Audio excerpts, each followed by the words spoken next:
Mayor's gonna had to step away for about 10 minutes, so I'm gonna go ahead and get the meeting back started. So Tony, can you take roll call, please? Jimenez, Present.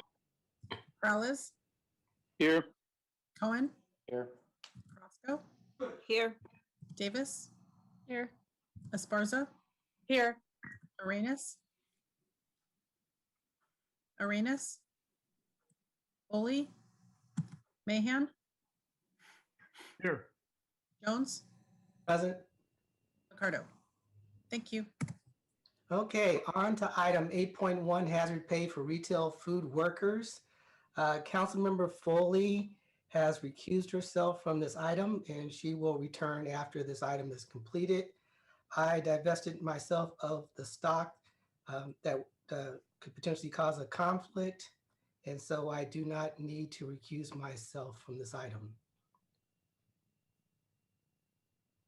Okay, so on to public comments. Paul, you're first.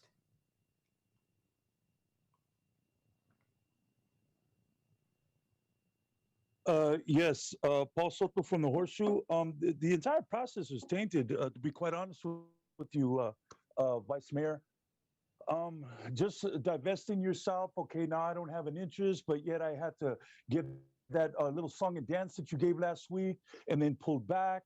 And it just, the whole process is just tainted. I, as a citizen, I'm deprived of due process. I'm deprived of equal protection under the law.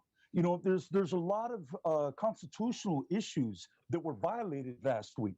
And we're talking about pay that absolutely is vital for the sustenance and viability of the citizens in our city that are literally putting themselves in a position to where they could possibly catch COVID, take it home to their elders and to their families and to their children and die. Yet they are forced, due to their poverty, to continue to go to work and do what it is that they have to do in order just to stay alive.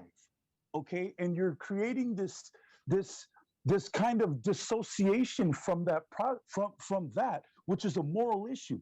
It's a moral and ethical issue. And you think that you can come back to this council and argue it from a legal standpoint. Okay, well, I ain't got no skin in the game, so I'm going to pull out, and then you'll just reinvest later, depending on the vote. I mean, it's insulting for you to come back here and act like you ain't polluted this whole process. You know, so I mean that's one piece. The other piece is just the moral issue. These are people that historically have continued to be the backbone of our economy, the Latino, the Chicano, the Mexicano. We are the ones that without us, you can't sit comfortably, Councilwoman Davis. You can't sit comfortably in your pad and get food delivered to you. You know why? Because we're the one that's cooking it. We're the one that's stocking the shelf. We're the one that's working in that warehouse. We're the one that's out there in the field picking that fruit. We're the one that's picking that. We're the one that's cleaning those motel, the COVID hotel rooms. We're cleaning those too. So we are the ones that are sustaining this economy. We are the backbone of the economy. We've been the backbone of the economy and will continue to be the backbone of the economy because that's just how we do it. That's how the Mexicano rolls. That's who we are. That's who we've been. And that's who we'll always be. Thank you. Thank you, Paul. Catherine? Good evening. Um, yeah, I'd like to add to what the previous speaker just said. And I spent this afternoon listening to the county's report on how COVID is hitting our Latinx community members worse. And one of the reasons for that is because they're out doing these essential worker jobs. And um, although some of the small businesses have been hurt in their sales and they wouldn't be able to afford a pay raise, I believe they're exempt from the rule anyway. And I don't know why it isn't the full proposed $5 an hour when places like Safeway and Target are doing absolutely fabulous, with everybody doing so much more cooking at home instead of restaurants. And then, the chain restaurants, not anyway, like the fast food restaurants, I hear they're doing pretty well because people are going out and doing fast food still through the drive-through. I'm just really disappointed to see the amount of the hazard pay cut when people are catching COVID and taking it home. And, this is, and then they have to take off time from work if they get exposed or if they get sick and they're not getting enough sick pay. I forget if this measure covers sick leave or not. It should. So we need to restore to the full $5. Thank you very much. Thank you, Catherine. Allison? Hi, I am a grocery worker. My name is Allison Winsat, and I live and work in District 1. I have been working for about 6 years at this grocery store, and when I got into it, I definitely never saw anything like the pandemic happening. I was never trained for anything. I was never prepared at all to take on the responsibility that I've been taking on and the responsibilities that my coworkers have been taking on. It is extremely dangerous working there. I live at home with my 76-year-old grandmother, so I'm always very worried that I'm bringing something home. I find myself spending extra money on sanitizing and cleaning everything that I have. In addition to that, a lot of people feel pressured to keep going to work even when they feel sick because they don't have enough money, and the COVID pay is only 2 weeks and it's one time. So if you don't feel well, you end up having to take off multiple weeks at a time because there's a nurse hotline that tells you that you have to stay out until you get a negative COVID test, and it can take I've had a friend, it took 12 days for him to get his result back for a COVID test. So you can end up being stuck out of work that entire time. You only get paid once. After that, like, you're worried you might have to use your benefits if you have any, and otherwise you're just going to be missing a paycheck, or you're pressured to go to work and then at more risk. I also want to say that if you do raise it back up to $5, a lot of that money would just go directly back into the San Jose economy instead of the shareholders at the top of the Albertsons food chain who are taking money out of the city, basically. Thank you. Thank you, Allison. Elizabeth?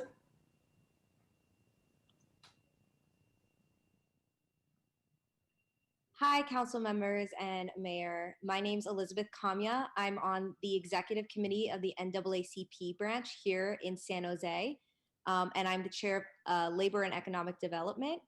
I am coming to speak on behalf of this issue. As the pandemic first hit, African Americans were most likely to die from COVID-19 than any other racial group, while Latinos were more likely to contract the virus. Recent reports have shown that COVID-19 is causing inequality to grow even more staggering pace as the wealthiest people in the world amass huge profits.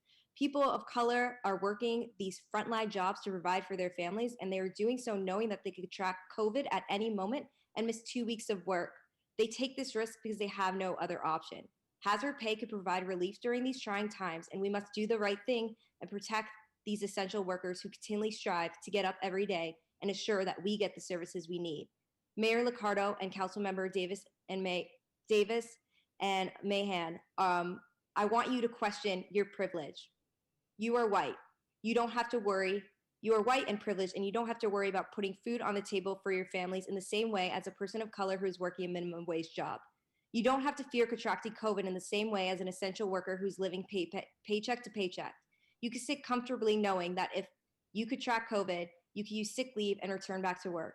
You are making over $100,000, yet are expecting frontline workers to take minimum wage and accept that this is the way the world works. Your apathy for working people and communities of color is astounding and just shows how out of touch you are with the pressing issues. Hazard pay will not bankrupt companies or force them to close. Albertsons and Safeway can afford it. It's just a choice of whether or not they want to reward their workers for taking risks on stock holds. This proposal exempts small grocery stores, so it's disingenuous to claim that you're looking out for small markets. Please vote yes.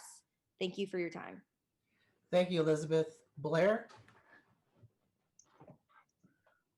All right, thank you. An additional $3 an hour for the next 6 months until September 2021 seems it can work very well in what can be a year of stagnant inflation in 2021. How the economy can begin to develop after September 2021 is an important part in what the mayor and city council are currently worried about. Although decisions will need to be made by the end of this May to extend hazard pay for a few more months, I feel by July and August of this year, a more clear direction into 2022 and beyond can begin to be better understood. And if current bonus hazard pay can become a part of a more regular pay into the future. A reminder, it now may be September 2021 as the time we can possibly start to return to more familiar routines of shared workspaces and regular community living. Thank you for all the public speakers on this item tonight. I have just learned a lot already. I mean, I tried to offer something very neat and be in somewhat agreement to the compromise plans of City Council. But, you know, if we're going to be in a year of stagnant inflation, maybe we can consider $5 an hour as a hazard pay until, you know, July or August, when things can be more clear if we're going to continue that, or we can discontinue it by, you know, say September or October, when hopefully we'll be heading back to our more regular routines. Thanks for your time. Good luck in everyone's efforts to work on this issue. And I guess, thank you. That's all for myself. Thank you. Thank you, Blair. John? Go ahead. Thank you. My name is John Gomez, and I'm an essential grocery worker. You know, I just wanted to speak. You know, I'm extremely disappointed in those who voted, you know, against this ordinance. You know, I wanted to address Councilmember Mahan's memo. You know, it makes it clear that you have the interests of these large corporations rather than the interests of the community in which you serve. You know, these companies making money hand over fist, and all this memo does is support, you know, these large grocery corporations that are, you know, raking in the profits off the sweat and the hard work of their workers. You know, I think you also need to realize that workers in the grocery industry, no matter who we work for, face the same hazards, and differentiating between public and private companies could open the city to litigation. Again, you know, I can't express the importance of this, how important this is to grocery workers. Councilmember Davis, I know, you know, your concerns and your questions were, you know, if these companies are going to pass, you know, the cost down to the workers by cutting hours or raising grocery prices to the consumers. You know, you really should be asking yourself is what you're going to do to protect the workers and the community from these companies if they decide that that's how they want to do it. There's ample profits. Lucky's is a perfect example of why this can be done without raising prices, cutting hours, or closing grocery stores. Again, I ask that you you know, change your stance on this ordinance and that you vote yes for grocery hazard pay for grocery workers. Thank you. Thank you, John. Peter? Hello, can you hear me? Yes. Go ahead. Thank you. Honorable City Council, my name is Peter Ortiz, and I'm a county trustee and an East San Jose resident. The coronavirus pandemic has drastically changed what jobs are to be considered dangerous, as well as what workers who hold those jobs deserve to earn. In a survey by Just Capital, it was found that more than 3/4 of Americans surveyed supported providing hazard pay to workers in essential jobs. And let us be clear, this policy would directly benefit the people who have overcame their fear every day and marched through the door of their place of employment, not knowing whether that day would be the day they would catch COVID and potentially lose their life. They deserve supplemental compensation for that sacrifice. As of 2018, nearly half of all frontline essential workers earn less than a living wage that can sustain a family. For a lot of these people working out here, 4 or 5 days a week, 8 hours a day, risking their lives, a $3 to $5 extra an hour is a start, but it really is not the answer. However, it's a lot better than what they're getting now. It's also important to mention that Black and Latino workers are overrepresented among low-wage frontline essential workers. Hazard pay is racial and worker justice. I urge the council to raise the pay to $5 within the policy and vote yes. Thank you. Thank you, Peter. Ashley?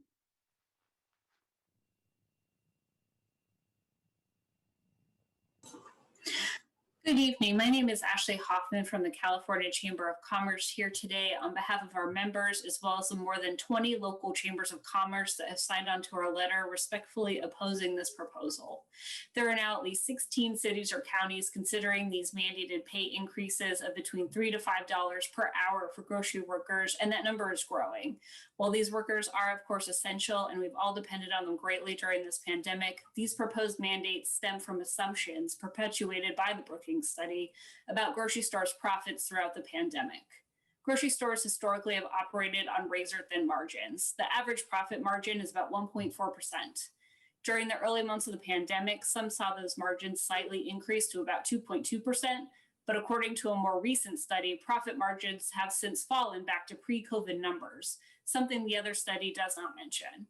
It was around that time that many stores did provide an increase in hourly pay, bonuses, as well as increasing worker benefits. There's now an assumption that they can do this again, double the hourly rate increase, which is unfortunately not true given sales are back down to pre-COVID numbers. It would take an about additional 4% profit margin to cover this increase, which exceeds grocery stores' present margins. It's also really important to view this issue in light of all the costs businesses are facing right now. Companies targeted by these ordinances have spent millions, many more than $1 billion, on increased PPE, sanitation, plastic barriers, and notably paid leave. In November, Cal OSHA issued an emergency standard requiring increased protections, and this does actually include an uncapped paid leave. Any worker that has been diagnosed with COVID or potentially exposed is required to be excluded and required to have their full pay and benefits provided. Therefore, while sales have decreased to pre-pandemic numbers, costs on businesses unfortunately continue to increase. Thank you for your consideration, and we respectfully request that the council not pass this ordinance. Thank you, Ashley. Diana?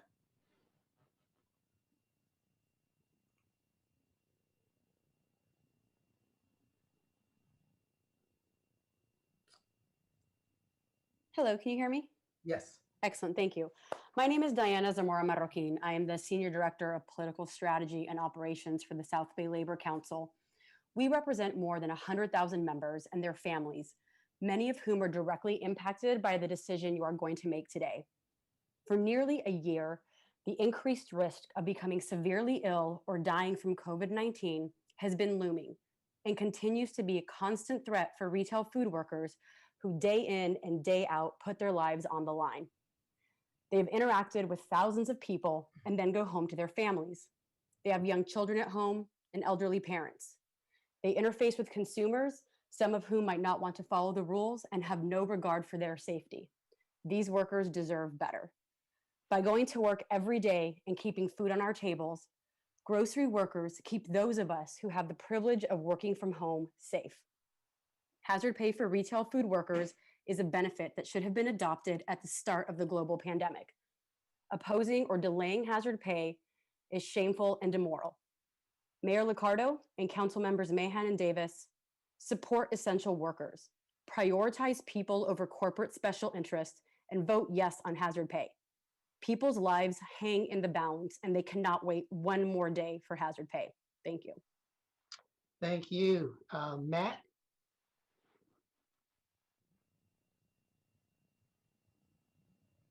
Can you hear me?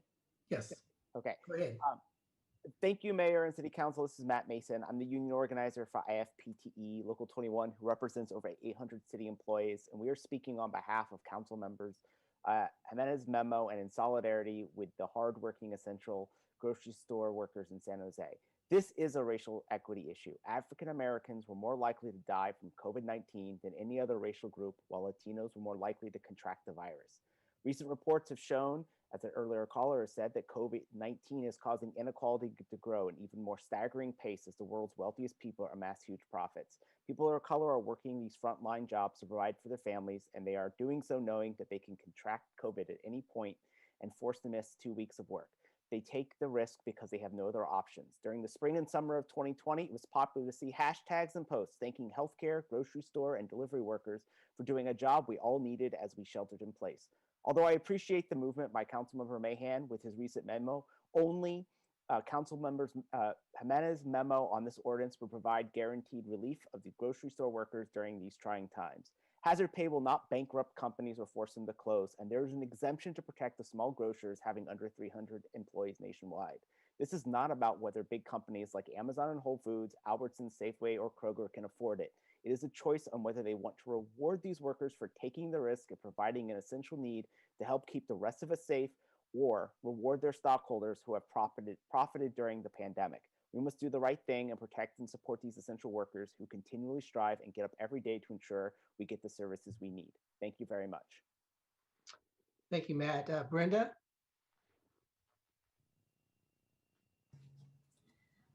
Good evening, council members and mayor. Today I want to speak on behalf of our essential workers.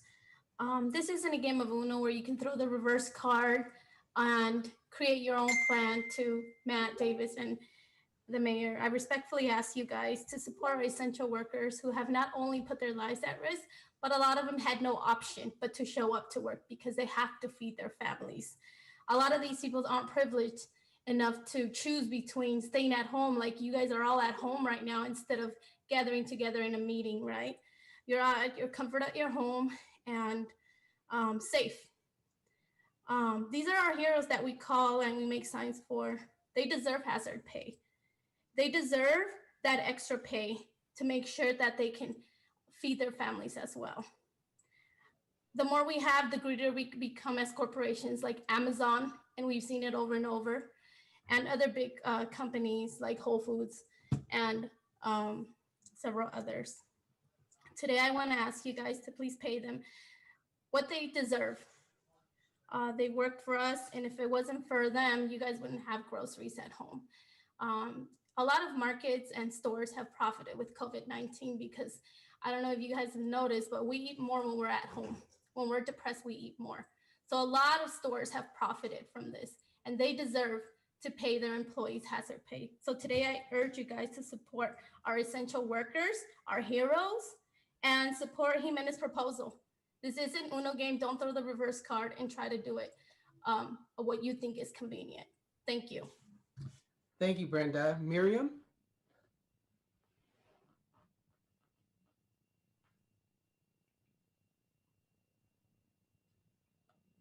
Go ahead. Can you hear me? Yes, loud and clear. Okay, great.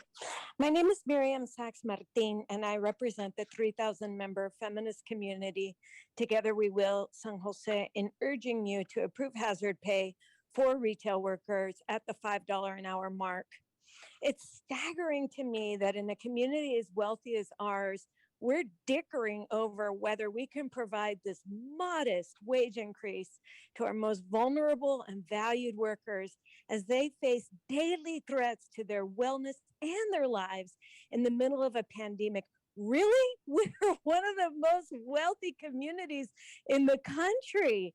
We're talking about whether we can allow $3 an hour for people to take their lives in their hands every time they go to work? This is shocking. The average income in Silicon Valley is about $110,000 a year. An annual salary on minimum wage is about $31,000 a year. And the difference between those two is about $80,000 a year.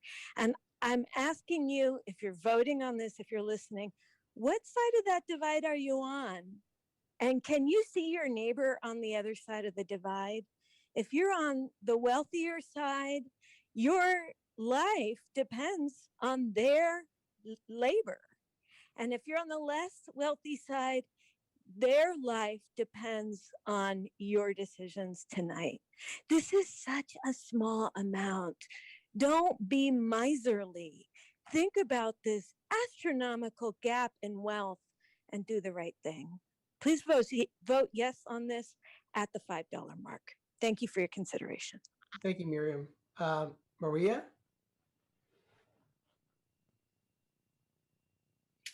Hi, good afternoon or good evening. I'm Maria Noel Fernandez with Working Partnerships USA and Silicon Valley Rising. Once again, this vote is about not just giving these essential workers praise with posts and memes, but about making sure we're doing everything possible to support and protect these workers. Grocery workers have been putting their lives on the line, feeding us while oftentimes struggling to feed their own families. The efforts to supposedly support smaller chains by Councilmember Mahan is frankly unacceptable. We are in a pandemic, our people are dying, and this is not a time for compromise. Latinos, essential workers are bearing the brunt of this crisis, and why? Who are we trying to protect? Corporations like Cardenas and Mi Pueblo, owned by multi-billion-dollar New York and Chicago-based private equity firms, or Mitsuwa, which is owned by a multinational oil and gas conglomerate, or Najia and 99 Ranch, which have over 100 million and 300 million in annual revenue, respectively. Do these large corporations really need San Jose's protection? Our people, our community, our workers do. I want to thank the council members who have supported hazard pay, supported these workers, and hope we can count on full support. It's time to listen to what these workers are telling you, telling all of us what they need. You know, I went to school where their motto from one of their faith leaders is not words, but deeds. And that is our request to you today. Not words, but deeds. Thank you, Maria. Jeffrey?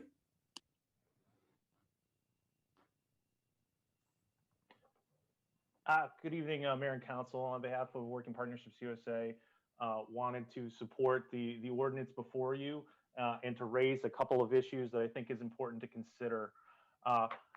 Certainly, we know after last Tuesday's council meeting that there are 6 votes in support of moving this ordinance. Any effort to delay the implementation of this ordinance by not supporting the urgency ordinance is going to directly take money out of the pockets of workers. Because we do not have a council meeting scheduled next week, that means that we wouldn't be able to have a second reading of this ordinance until the 23rd. And at that point, we would be waiting another 30 days before it goes into implementation. That's 44 days that workers otherwise would be being paid under under this policy, but now because of the obstruction of a handful of council members, those workers will no longer have $750. That would be votes taking money out of the pockets of our essential workers. Furthermore, I remain concerned by the proposal from Councilmember Mahan, which not only leads to additional obstruction of having to delay to rewrite the ordinance, but includes significant misdirection. The Mahan proposal, if you're a worker at Chavez Market or Lion, would mean that all of a sudden you are getting $2,050 less than a worker because they work at Target or they work at a Trader Joe's.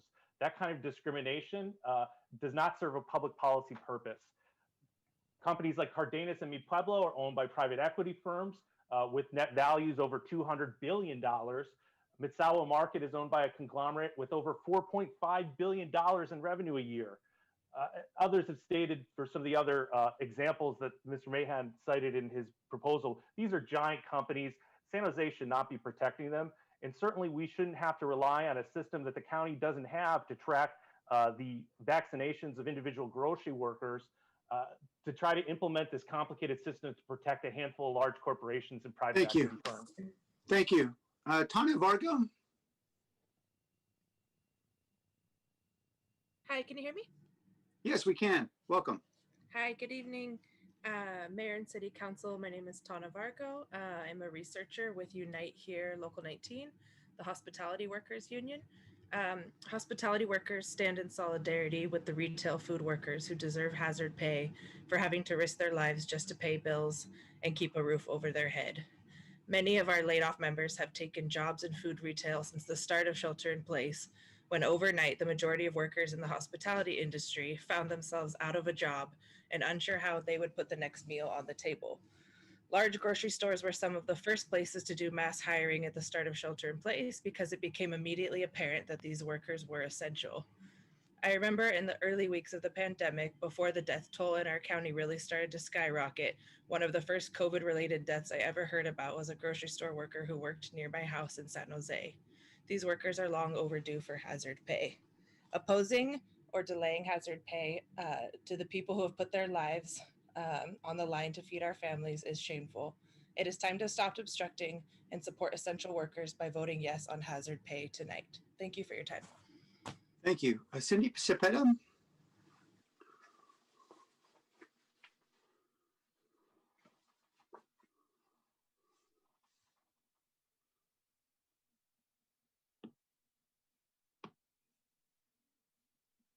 Cindy, we're not able to hear you. It appears your device is muted right now. If you could unmute your device.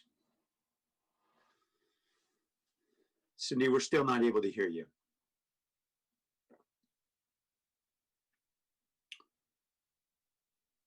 Cindy, okay. Cindy, if you want to try to put your hand up a bit later, if you're able to reconfigure the device, go ahead and give that a shot and we can take you out of order. All right, I want to thank everyone for their contributions and ideas. I appreciate Councilmember Jimenez's introduction. This proposal and as well as Councilmember Mahan's proposed revisions, which I'm inclined to support. I appreciate the importance of this, certainly to many families in our community. It's also critically important that we keep stores open and avoid layoffs in many of the stores that are serving many of our most fragile communities.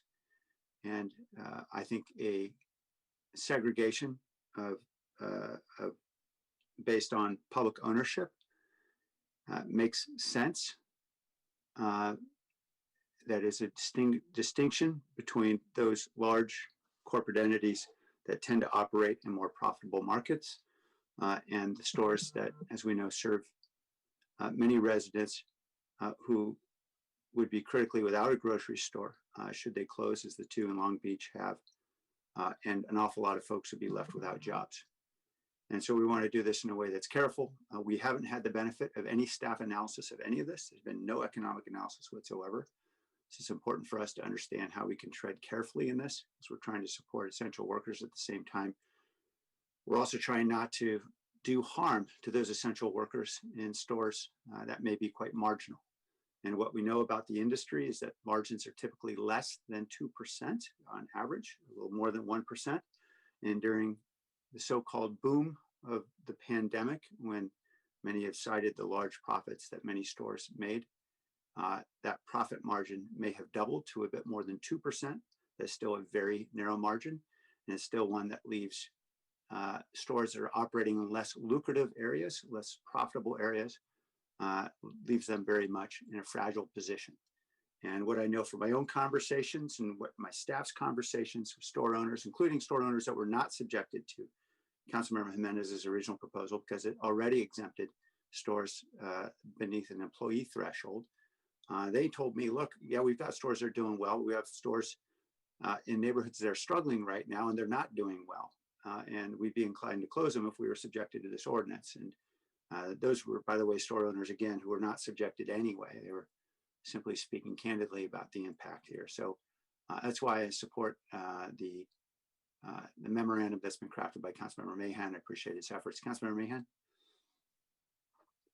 Thanks, Mayor. And you covered a number of the points I would also like to speak to. You know, I guess I'll start by saying, you know, I came out of last week's conversation pretty disappointed. You know, it felt to me like we were saying we should not try to educate ourselves about the potential unintended consequences of this policy. And I, you know, my study of economics, my experience in business tells me that there are always trade-offs. And I think as elected representatives, we have a responsibility to at least be open to the full picture, different perspectives, looking at data. So I was, frankly, pretty disappointed that we did not want to ask our staff with expertise in economic development to try to give us a fuller picture. And listen, I want to be clear. I get the urgency of the moment. I get that I know people are suffering. I've had conversations with people who are suffering.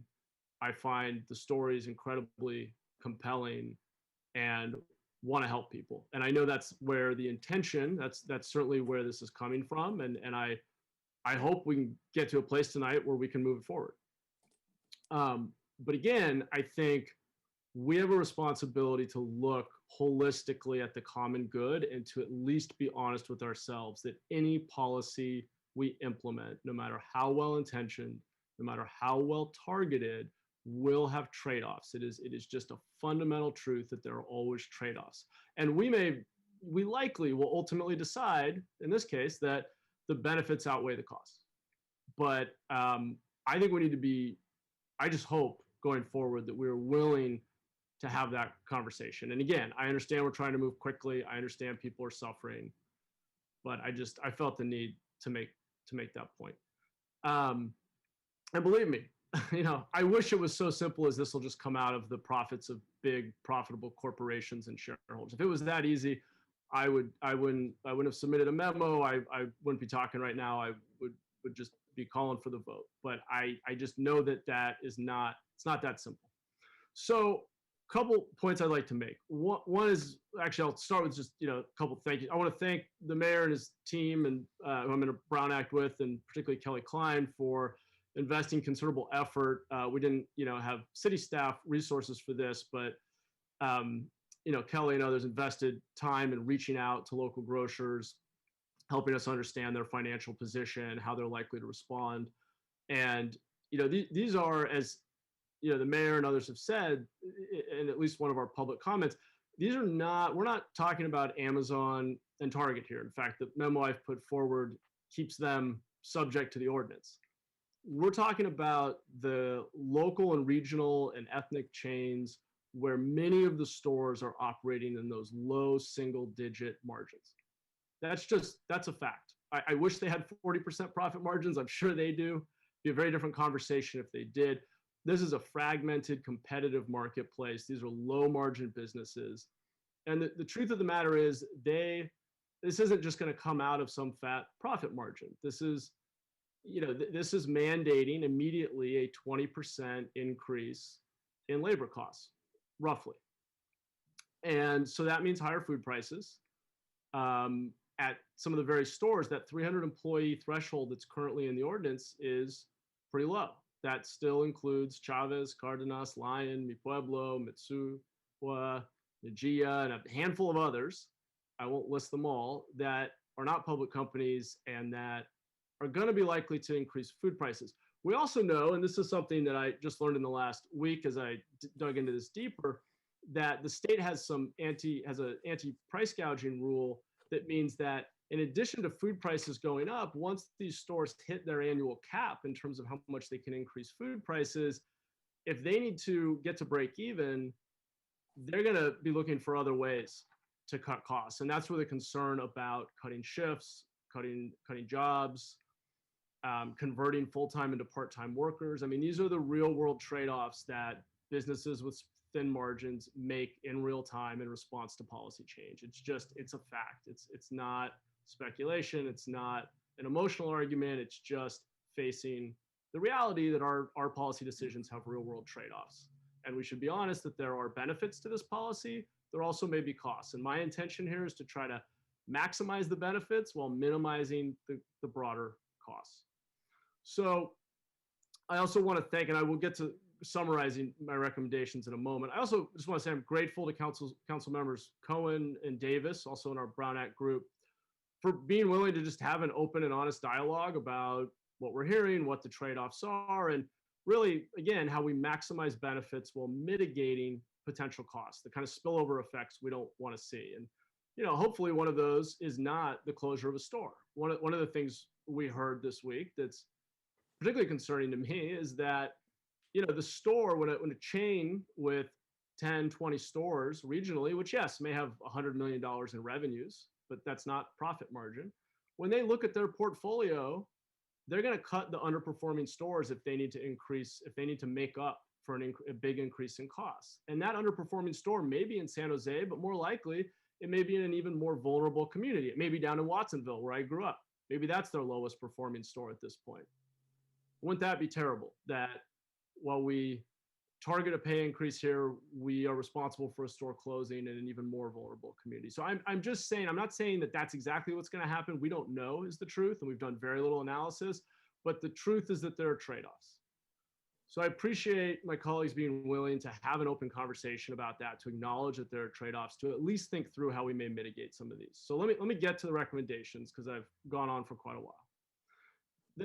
The memo I put forward, I believe, meaningfully reduces some of the risks inherent in moving quickly and decisively to increase pay in a targeted industry that we all rely on, while maximizing the benefits. So limiting the ordinance to publicly traded companies is the first recommendation, as Councilmember Cohen suggested last week, and as I know the county has also been considering, to be clear. Publicly traded companies in this sector sell the majority of the food in our community, have access to capital markets. They're much more likely to have profit margins and resources they can draw on. And it's the most likely stores for which these costs will come out of profit, though we should be clear, not all costs will come out of profit, that we will also see increases in food prices and potentially impacts on employment. Recommendation 2 is giving employers greater flexibility. This to me feels like a no-brainer. The intention is to give a $3 an hour bonus to hard-working people who are working in a risky environment. Covers a very small subset of our essential workers, but certainly a worthy subset. By giving employers the flexibility to structure this as a bonus, $3 doesn't become $4 or $5 in spillover costs when you calculate in additional benefits that are calculated based on base salary, union dues, overtime pay, and all the other associated costs that are calculated based on base salary. So that flexibility is important to allowing employers to structure this as a bonus, which is really what it is we're talking about. This is a hazard pay bonus. And finally, I'm recommending that we tie the ordinance to the sooner of 120 days, as the ordinance is currently written, or the rollout of vaccines to our food retail workers, which we know will substantially reduce the hazards that are faced by these workers. And a number of people asked, the reason I did not recommend tying this to the end of our state of emergency is that the feedback I have gotten from staff is that we have an incentive to keep our state of emergency open as long as possible because it makes us eligible for federal and state funds. And we know that many members of our community will be in crisis, will be in a state of emergency long after the public health crisis has largely passed. So that's why I think it makes more sense to tie this to our food retail workers being vaccinated. So I'm hoping that my colleagues can support these changes in support of, again, balancing the benefits with the costs and thinking holistically about what is the greatest good for the entire community. With these changes, I would personally be very proud to support the urgency ordinance.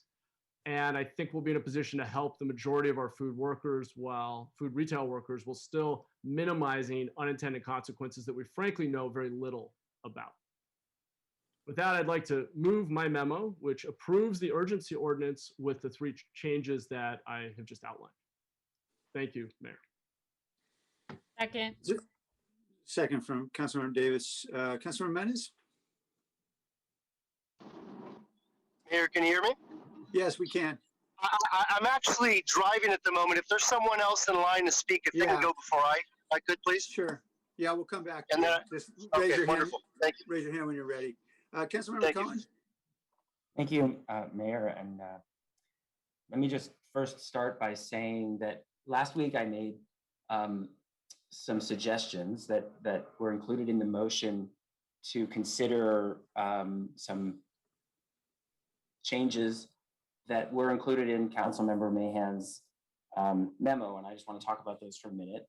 I suggested that we consider limiting this ordinance at this time to publicly traded companies. The county had put that in their draft ordinance, And I felt that covered a big enough majority of stores and would help us get to the 8 votes that would allow us to implement this urgency ordinance so that employees would get relief sooner.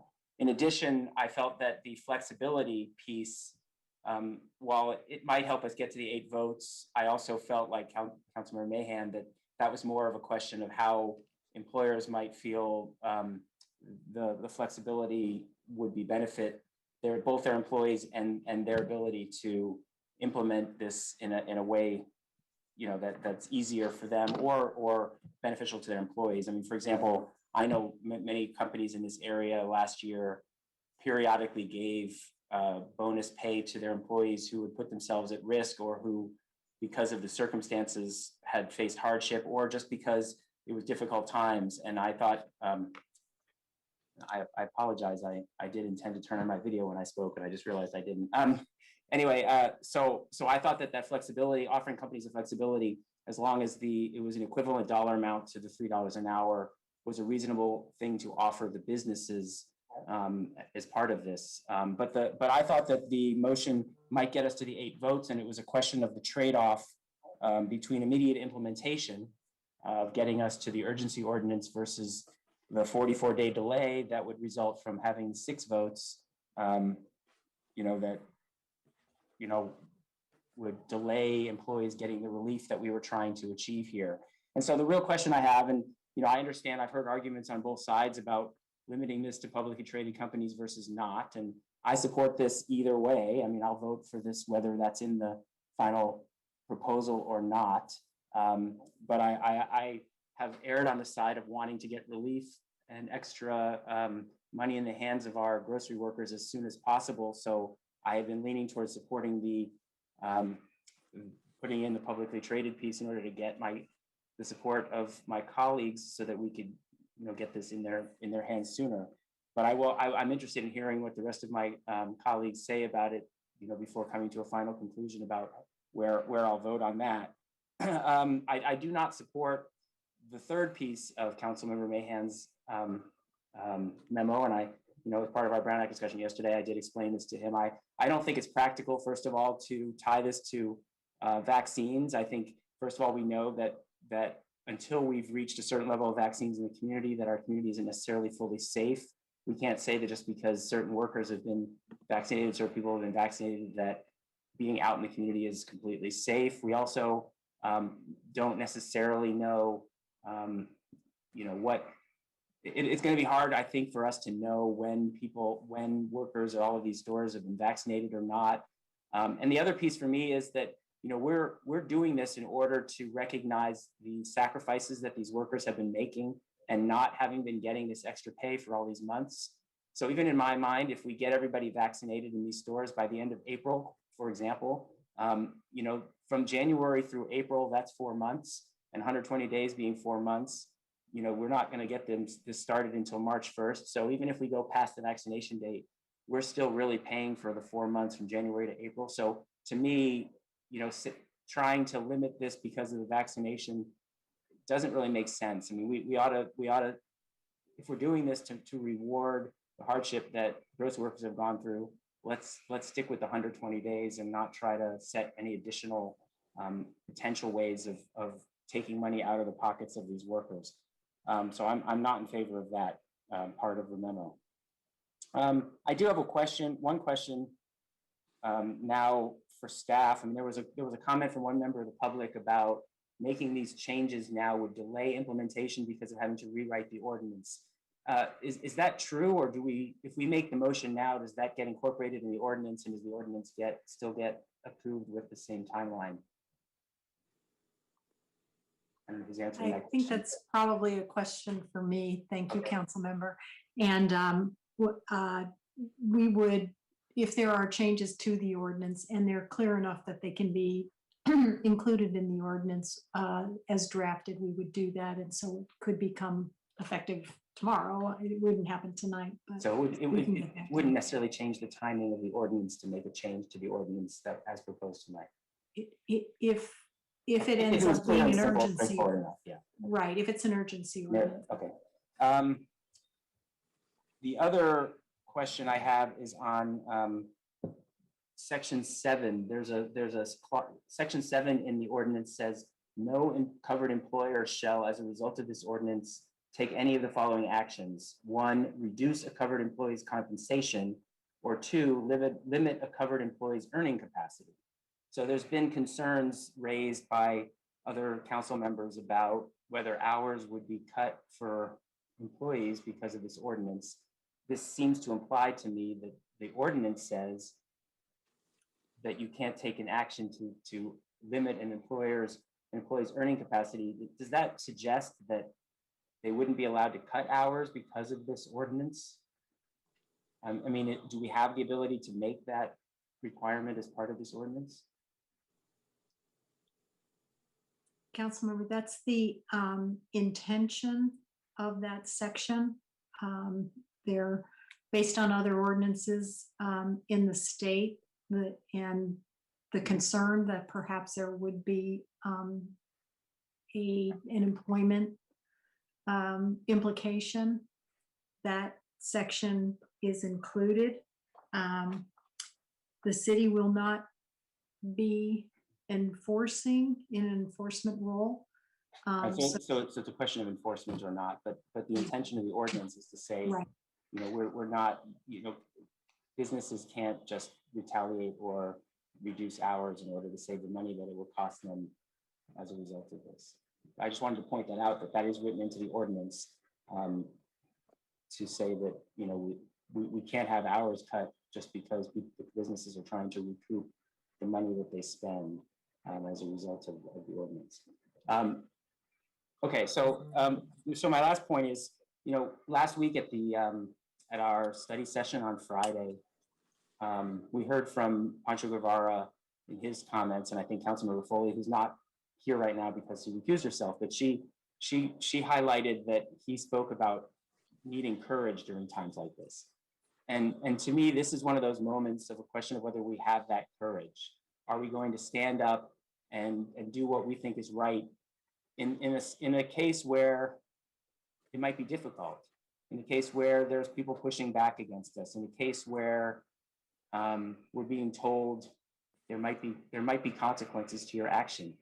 But when we know underneath that what we're doing is for the good of the people who we're serving, for the good of the residents, for the people who are really taking, you know, bearing the brunt of the difficulties that we're facing in our community right now.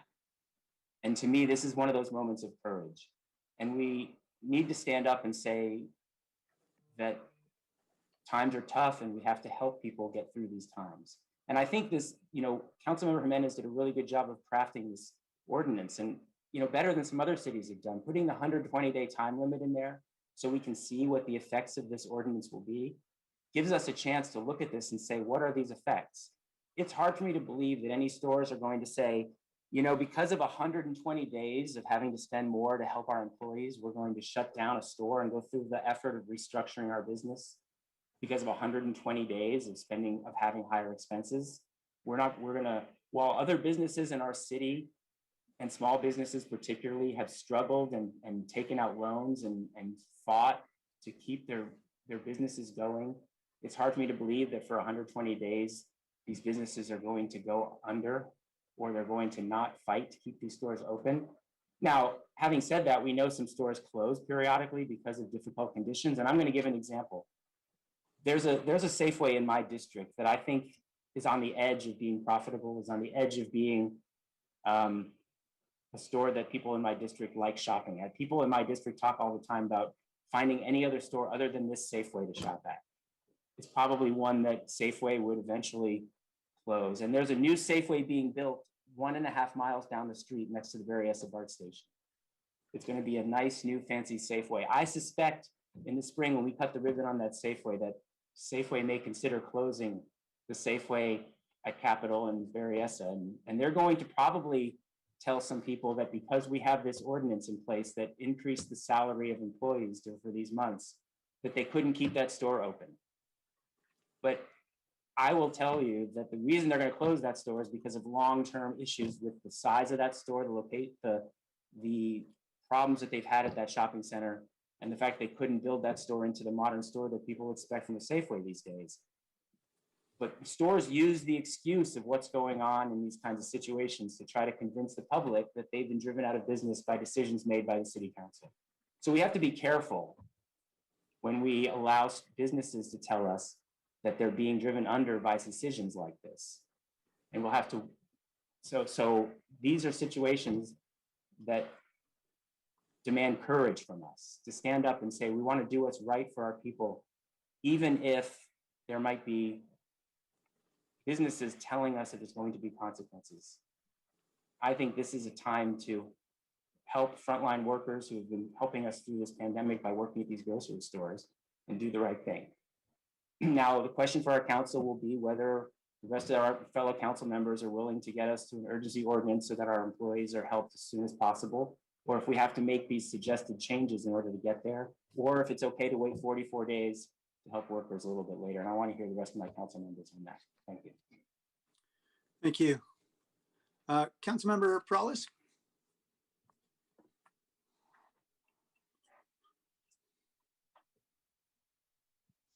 Yeah, hi, sorry. Did we want to check in with Councilmember Jimenez? Sure. Yeah, Councilmember Jimenez, are you at a place where you're able to speak now? Yeah. Can you hear me? Yeah. Wonderful. Well, as I'm listening to the conversation and hearing some of the comments, just a lot comes to my mind. The first things I would say is just simply thank you to the public that showed up and expressed concern and support for what we're doing.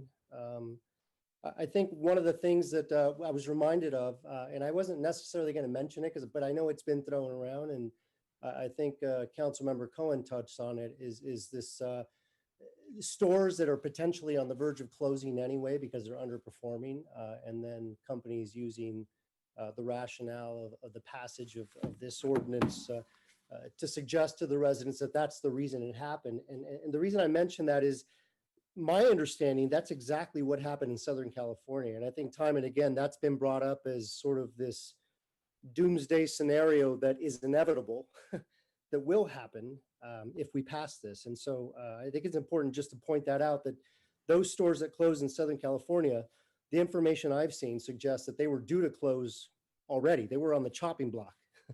And then this happened. And obviously, conveniently, some of the grocers then suggest that the reason they close were for the reason, of implementation of an ordinance such as this. And so I think it was important to point that out. The other thing that comes to mind, and to touch on Councilmember Mahan's suggestion that we're going in this completely blind, these are not unique times.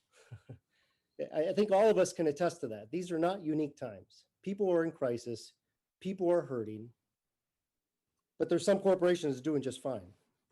And so I am always interested in getting information. I've been poking around, asking questions, met with some of the grocers, talked with local grocers here in my district and such. And I had my team reach out to folks from Lenardi's, from Zanotto's. And I wish we had the time to study the heck out of this. I really wish we did. But I just think these times don't lend themselves to that. And the other thing that comes to mind is that I suspect, my view is this, is that we can have all the studies in the world paint different divergent pictures of what may happen if we approve this. That's what I believe and know to be true, that can actually happen, right? Assuming we had all the time in the world. But in the end, we're driven by our values, by our experiences, by what's important to us. And anyone can choose any particular set of data to go this direction or that direction, but that's what drives some of these decisions. And that's what drives my interest in moving this forward. And just as a reminder, I was texting with Councilmember Jones right now, and we didn't start off at $3 an hour. It started off at $5. We didn't start off at saying 120-day review. We started at attaching it to the county order, which may go in indefinitely. And so from the initial creation of this memo, it's changed, it's morphed, concessions have been made, recognition that of course there's going to be an impact to the grocers, of course there is. I'm not blind to that, but to suggest that stores are going to close, that the sky is going to fall, that people's hours are going to get reduced. I mean, those are scare tactics in my mind, right? What grocer in their right mind would say, thank you for doing this. We appreciate it. We're going to take this on. We're going to do the right thing. Now, there are some grocers that have done that, and they're doing quite well. But others, aren't interested in doing that. And so I think it was just important to point that out. The other thing for me is that, and now sort of going into the memo that was put out by Councilmember Mahan, there's a number of concerns that I have with it. One of the guiding principles, at least as it relates to the drafting of some of this, of the direction in the memo, and I'd like to think that Councilmember Jones and even Councilmember Foley, who's not on the call, would appreciate is just trying to go about drafting a very clean, simplistic memo, because my understanding and what I believe is the most effective ordinances are the clearest and easiest to understand. And so that takes me into some of the challenges I have with some of the proposals. But before I get into the cleanliness of some of these requests, is the first thing that comes to mind as it relates to number one. So apply the mandate only to a publicly traded company, essentially leaving out some of these private companies, say as Ranch 99, who has about 52 stores, and I think are doing quite well. The concern I have with that is the exposure to litigation. As we know, the grocers are going around, having these boilerplate lawsuits suing everyone under the sun. And I worry that if we include anything like that in which people aren't being treated equally, that it's going to very clearly open us up for a lawsuit, and we may go down in flames, quite frankly. And so in an effort to try to preserve what we've put forward, I don't want to bring that forward. I think some of these companies, even if they are private, are doing quite well. I mean, I was looking online, and I know Chavez, for example, 52 stores, Cárdenas and Mi Pueblo, or actually Mi Pueblo is 49 stores, 1,000 employees, 500 million in revenue. I mean, they sound local. They sound like it's just a store down the block, but these are not. These are massive stores that are doing well, especially during these trying times. And so that's my concerns with number one, just the exposure to litigation. And number two, I during the course of the conversation we had last week, sort of tied to the cleanliness, a very straightforward of a clean resolution to be put forward. I think it's very important that we maintain clarity, and that's why I think it should be just an across the board $3 extra an hour on base pay. Additionally, I mean, the 120 days. I mean, we had a conversation in closed session today, and I'm going to say something that maybe isn't, I suspect I can say outside of closed session, is just everything related to the vaccine has been a disaster, it seems to me. And I see Nora sort of grimacing, thinking, what is he going to say? But the vaccine rollout and the stages coming, mandates coming from the feds, from the state to the county to us, has been complicated. And so I'm not interested in further complicating it by tying this resolution to that. I think that's one of the reasons we put forward the 120 days, and I'll give Councilmember Vice Mayor Jones credit for that. Is bringing that forward so we can revisit the real life impacts after 120 days and not base our decision and information we have based on anecdotes or stances, political stances from one group or another. We clearly evaluate the results of what's happening on the ground after 120 days. And so that's why I thought that was important. And so with that being said, I can't support the memorandum.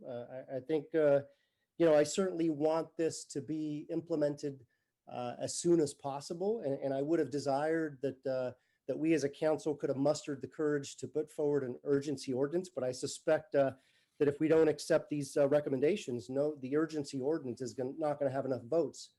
And so what I'll do is I'll submit a substitute motion moving forward the original memorandum and the regular resolution, not the urgency ordinance or the regular ordinance. The only thing I would change in the regular ordinance is the numbers around square footage. of the stores. I think it was 15. So I would say strike that again for simplicity's sake. So that way folks that are having to implement this and understand who it applies to is very clear. And that's one of the reasons we thought that the 300 employees was a very clean way to do this, very clear way to do this. So that way the interpretation wouldn't be convoluted. And so that would be the substitute motion. Okay, substitute from Councilmember Jimenez. There's second. I heard a second. Who was that? That was me, Councilmember Arenas. Councilmember Arenas. Got it. Thank you. Councilmember Praz. Yeah, thank you, Mayor. And thank you, Councilmember Jimenez. Again, I thank you as you have done some of the hard work and heavy lifting.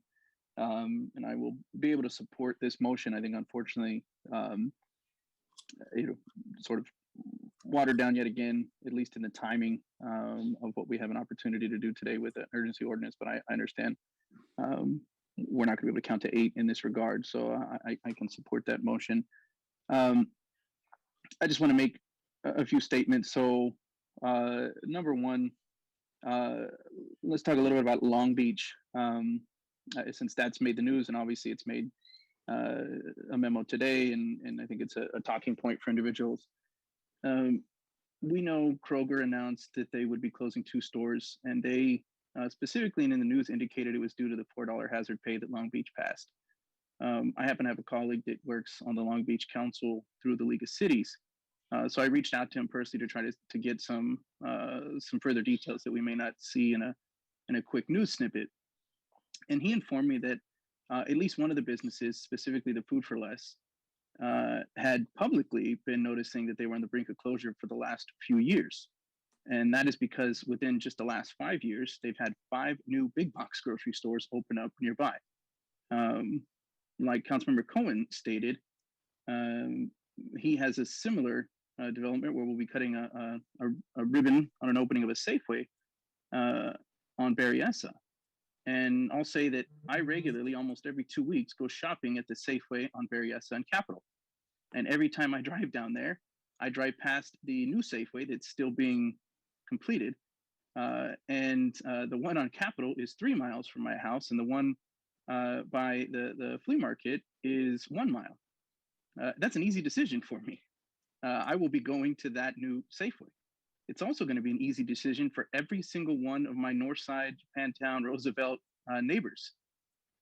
It will be simply a matter of a distance, regardless of the fact that it's going to be a brand new, and as Councilmember Cohen stated, maybe more of a draw in general. And so what we may see is a flip, where instead of me driving and my neighbors driving 3 miles to the Safeway out on Capitol, they decide to close the one on Capitol, and the community and the neighbors out there have to drive 3 miles in my direction. And I would be ashamed for Safeway if they did the same thing that Kroger did and state that it was simply due to a hazard pay increase. In regards to some of the businesses that were listed in Councilmember Mahan's memo, specifically the Mi Pueblo. I don't know when the last time any of you have stopped by Mi Pueblo.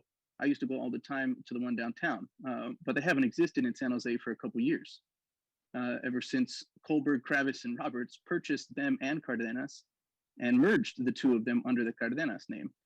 And KKR is an investment company, and they happen to be worth $545 billion and have purchased several different businesses, not just grocery stores, throughout the entire country. In regards to I think the concern that there's going to be an increase or a cost to the workers themselves, or even consumers, I guess, in general. I looked at the CGA study, this California Grocers Association study that was conducted after LA proposed the $5 increase, and then ultimately this study was utilized in Long Beach for their $4 increase.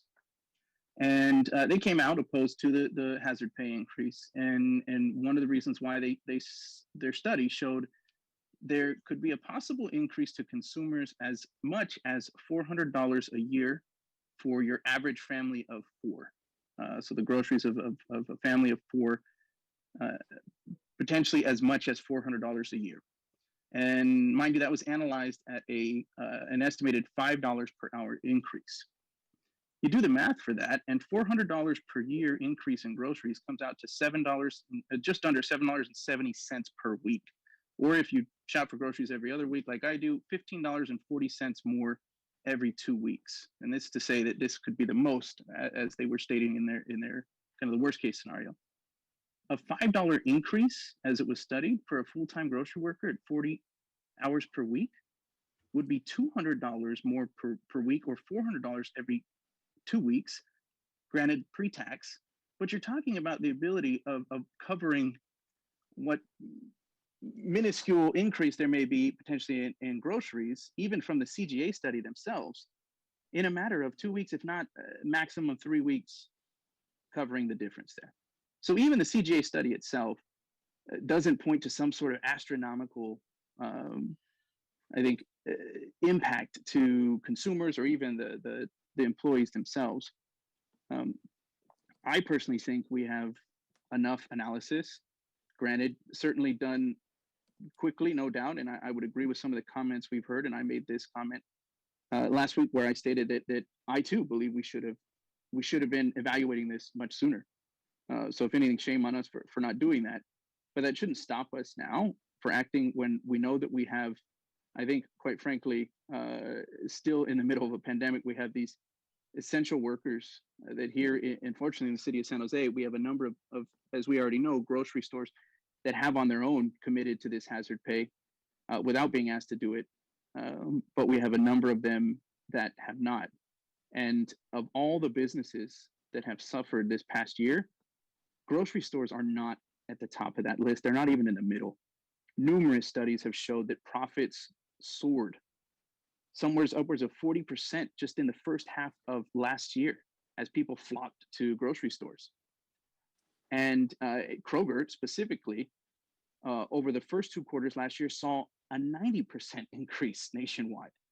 The data out there, as far as I'm concerned, supports this as an urgency ordinance, but I recognize that we may not get there as a council, and because of that, I will support the motion that we have on the table. Thanks. Thank you. All right, Councilmember, Vice Mayor Jones. Thank you, Mayor. I think that a lot of my colleagues have brought up some excellent points in this discussion. I'm not going to go into like econ-splaining, but I'm going to do a little bit. Based on my experience, my education, I have a pretty good grounding in understanding how business works, how the economy works. And none of us can make a statement that says, if we make a decision, it's not going to have an impact on business, or make a statement that it will have an impact on business. When we make a decision and we vote on something, it ripples through the business community and the economy. And literally there are millions of individual decisions that are made. And the culmination of all those millions of individual decisions equal an effect. And that effect might happen in a couple of weeks. It might happen in a couple of months. It might happen over years. And so when we have this debate and discussion and dialogue about the impact of our decisions, I just want my council colleagues to just be aware that when one of your colleagues is adamantly opposed to a particular proposal or a recommendation or a memo, it doesn't mean that they're opposed to workers or the safe and well-being of our community. What it means is that they're looking at both the short term and the long term. I don't think anyone on the council would not want to see these frontline workers making additional money. I would bet there's no one on the council who feels that way. But I will tell you that there are members of the council who are concerned about the long-term impacts of some of these decisions. It's great to have someone make a little extra money in the short term, but if that impacts their long-term employment, that's a problem. So those are the issues and concerns that are being brought up. And I respect Councilmember Mahan's memo bringing up some of those issues and some of those concerns. I also want to thank Councilmember Jimenez for being willing to be flexible in terms of his proposal and trying to come up with a common middle ground. So I appreciate that. I have some concerns, which I've expressed before. I believe that we should have gone through a process of really understanding the economic impacts of our decision. But this is not a normal circumstance, and I understand this is I don't want to use the word unprecedented, but it's unprecedented. So I'm going to support the motion, but I want to impress upon my colleagues that over this 120 days, that we can be serious about looking at, understanding, and evaluating the ramifications of our decision. Because, and this is not just this issue, but there's multiple issues that we've had debates on. And I just want to create a nexus in terms of our decisions and the impacts and outcomes. And if nothing other than that comes out of this discussion, then I'll be satisfied.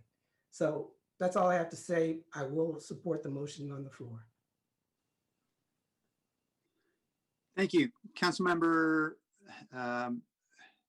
Jimenez, why don't I come back to you after I've called through everybody, and then I'll come to you right go away. ahead, Bill. Yeah, go ahead. Okay, Councilmember Davis. Thank you, Mayor. I appreciate the comments from Vice Mayor Jones and Councilmember Mahan about our need to consider kind of the totality of the outcomes that could result from our actions. That is exactly how I think as well.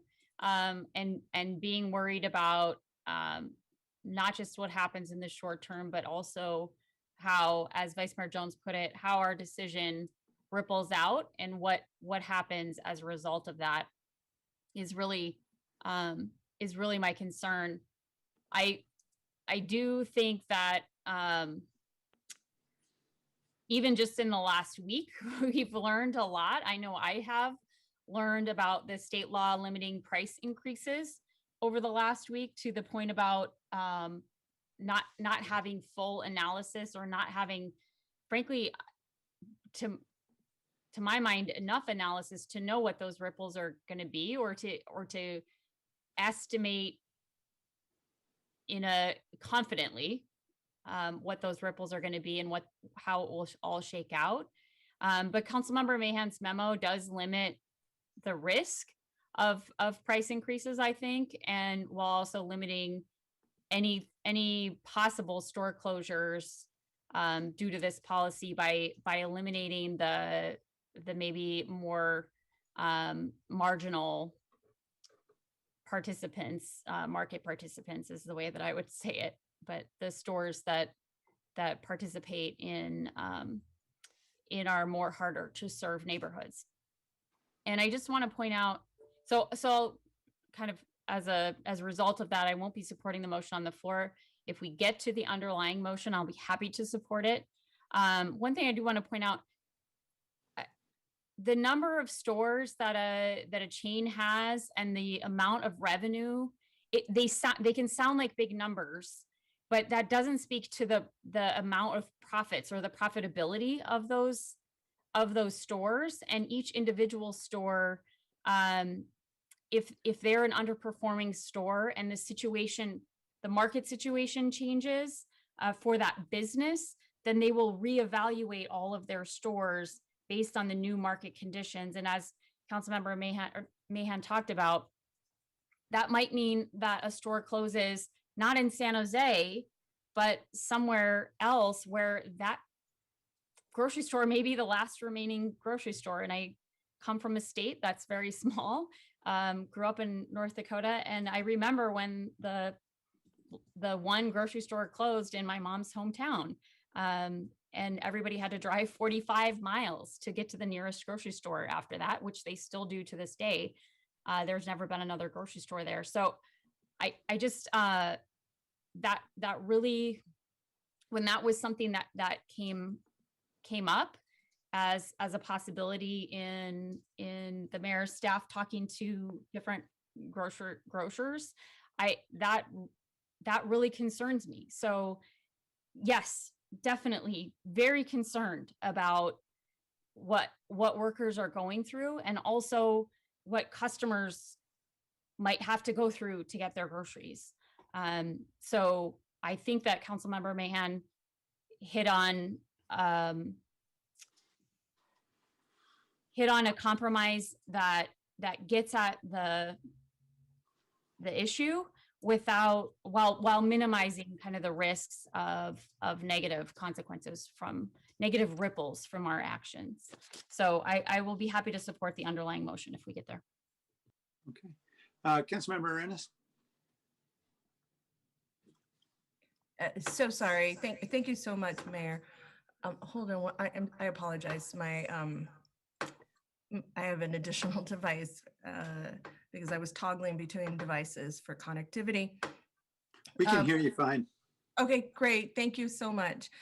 So I'm going to support the motion on the floor from Councilmember Jimenez.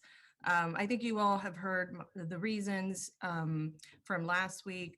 I think we need to also remember the conversation that we had earlier about homeless prevention dollars, and the reason why we need so much support, much more than the 60 million that are collectively that we're getting from the state and from the Treasury for our residents here.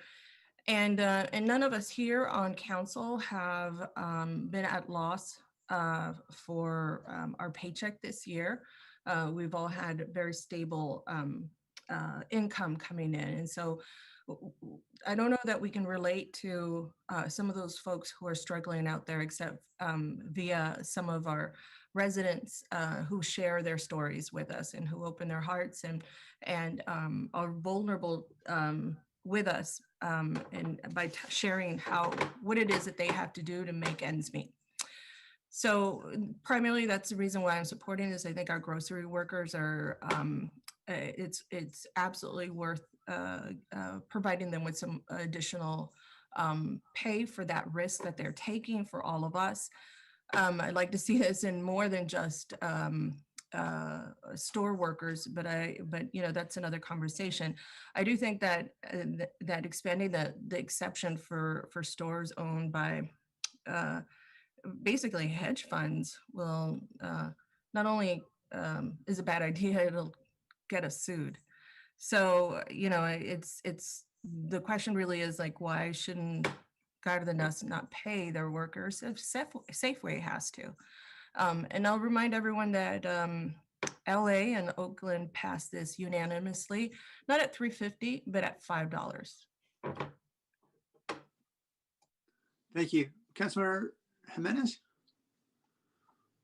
You know, Mayor, I don't often ask to speak twice, but I just wanted to say that I very much appreciate Councilmember or Vice Mayor Jones's comments. I really do. You know, I think in this whole conversation about what may happen if this passes, I guess what it brought to mind is just that, you know, it's conjecture, right? We're guessing as to what may happen, right? And the folks that are telling us what may happen are the folks that are maybe impacted by this. So it's not irrational to think that they would paint a bleak picture. And so we don't really know what's going to happen, but I, you know, that gets me to think about what I know to be true. And I can say it with absolute certainty that $3 more an hour for these folks, very narrowly tailored policy for 120 days, is going to make an impact on their lives. These aren't people that are paid a lot of money, right? I think the average grocery worker makes about $18 an hour, right? That's close to $35,000, $40,000 a year. These are not big spenders. These are not people that are going to be stashing money, you know, in their offshore accounts. These are people, these are consumers, quite frankly, right? And it brings to mind, you know, a situation that I had some time back with my son, who was working at Panera at the time. Well, he would get paid and half his check would go back into Panera. And it's straight, it's weird how that happens, right? And so there's certainly, I share that because I believe, and you know, certainly I don't have a degree in economics, and I'm sure Vice Mayor Jones can school me on this, but I think it's not irrational to think that some of these folks that are getting these extra $3, they're going to become stronger consumers in the very stores in which they work. And so the money isn't necessarily leaving the marketplace. It's staying within that sphere of where some of these grocers are deriving some of that profit. And so I just wanted to say that because I think it's important to acknowledge that as well, right? That there may be some good things that come out of it, not just bad things. And so the other thing I wanted to just say is that, you know, it sort of touched on what I said at the beginning is just, you know, if we're presented with all these studies, this data, these numbers, these percentages, these profit margins, whatever it may be, I don't honestly believe that they're you know, that the data is always objective, right? I think it's imbued by our experience, the way we interpret it, what we've seen play out, what our values are, what we care about, our upbringing. And so I think it is possible that we look at the same data, assuming we were studying this for 6 months on end, we would still come to the different conclusions. And so I don't want folks to feel that are on the other side of this issue that I'm sort of, poking at you and suggesting that your values aren't in the right place. And if I've expressed that, I apologize. But it's just, I feel strongly that this is the right thing to do in my gut. And I'm hoping that, and actually that is the reason it was narrowly tailored. And I'm hoping that in 120 days, the sky didn't fall, stores didn't close, the economy's looking up. These folks have gotten $3 more an hour, and these companies continue to do well. And if that is not what has happened over the course of 120 days, I would be the first to say I was wrong. Bad idea. Don't do it again, ever, right? So I think in 120 days, we will be able to derive some value about the decisions that we've made, right? Even though I think many of the decisions that we make are imperfect. There are no perfect decisions. And so I just thought it was important to say that. I value all the different perspectives, all the different comments. I think we come at this and from just different directions, different opinions, different experiences. But those are mine. And I think this is the right thing to do. And so appreciate the support. Thank you. Councilmember Cohen.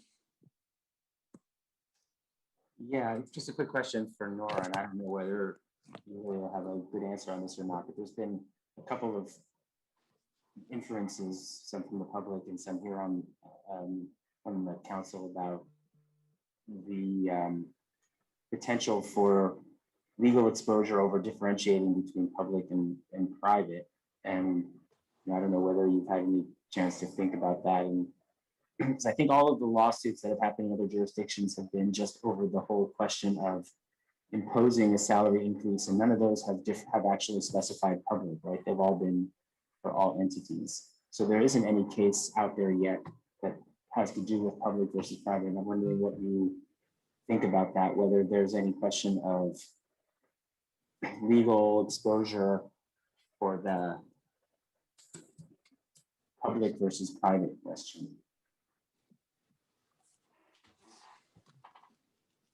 Thank you for the question, Council Member.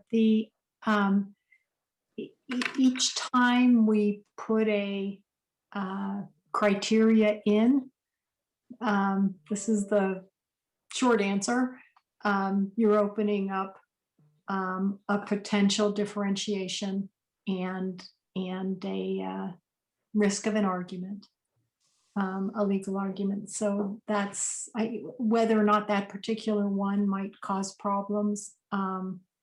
It's hard to say. I think there may be some privately held grocery stores that are perhaps similar in size and number of employees and size of chains and things like that to publicly held.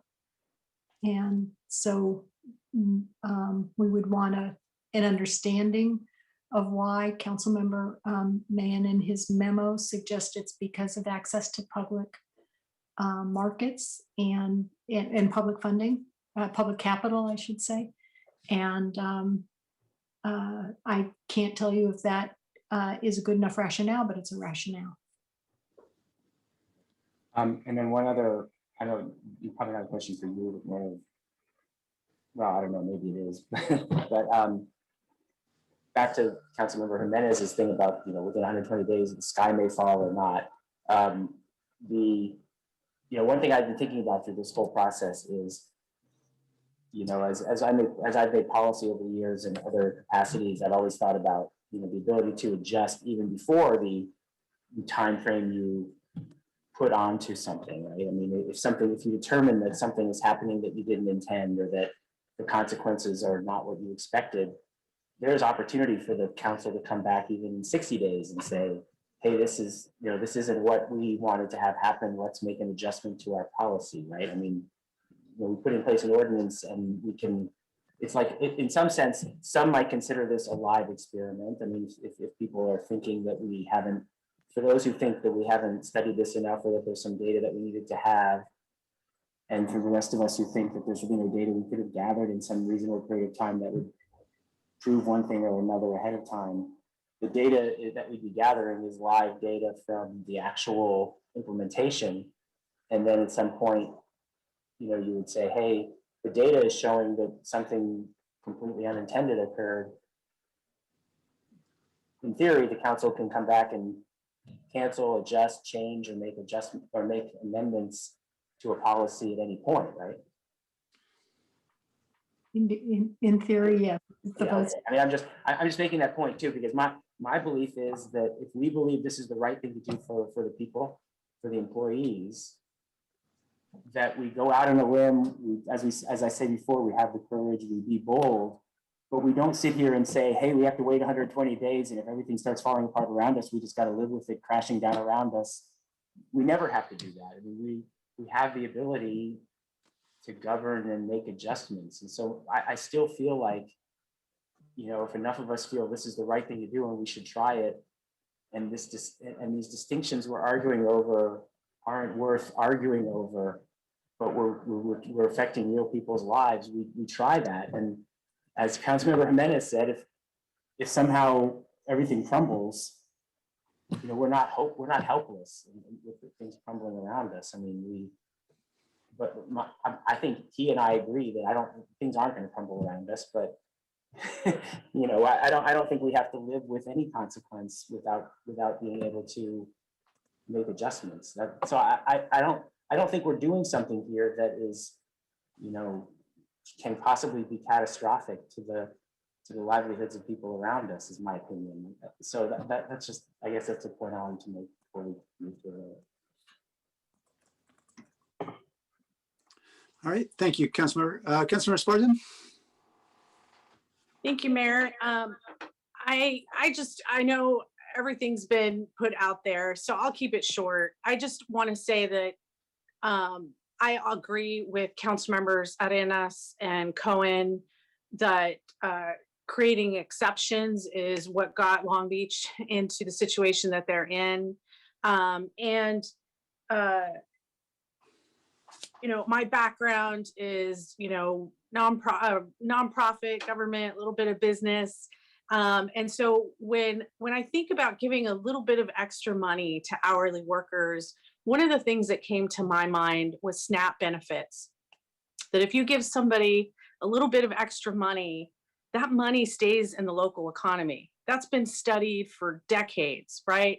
If you give folks a little bit of extra money, that goes to local retailers, it goes to local businesses, it goes to meet their needs. And I feel that there's a benefit to the workers, the families, and to our community by supporting Councilmember Jimenez's motion, which I will be doing tonight. Thank you. Thank you. Nora, I just want to ask a question about Section 7 of what's currently in the proposed motion. That's regarding the protections. It says that a covered employer, as a result of the ordinance, can't reduce an employee's compensation or limit their earning capacity. It doesn't say they can't lay off an employee, does it? I mean, There is a section later on retaliation. well, yeah, for retaliation, Right, for the exercising of rights. right? That's for exercising rights. But if it's Yeah. just because their costs are too high and they're going to operate with 20 employees instead of 22, that's not retaliation.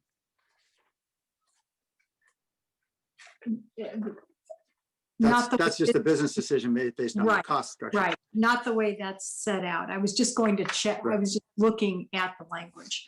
So the, whether or not limiting a covered employee's earning capacity would cover a layoff is,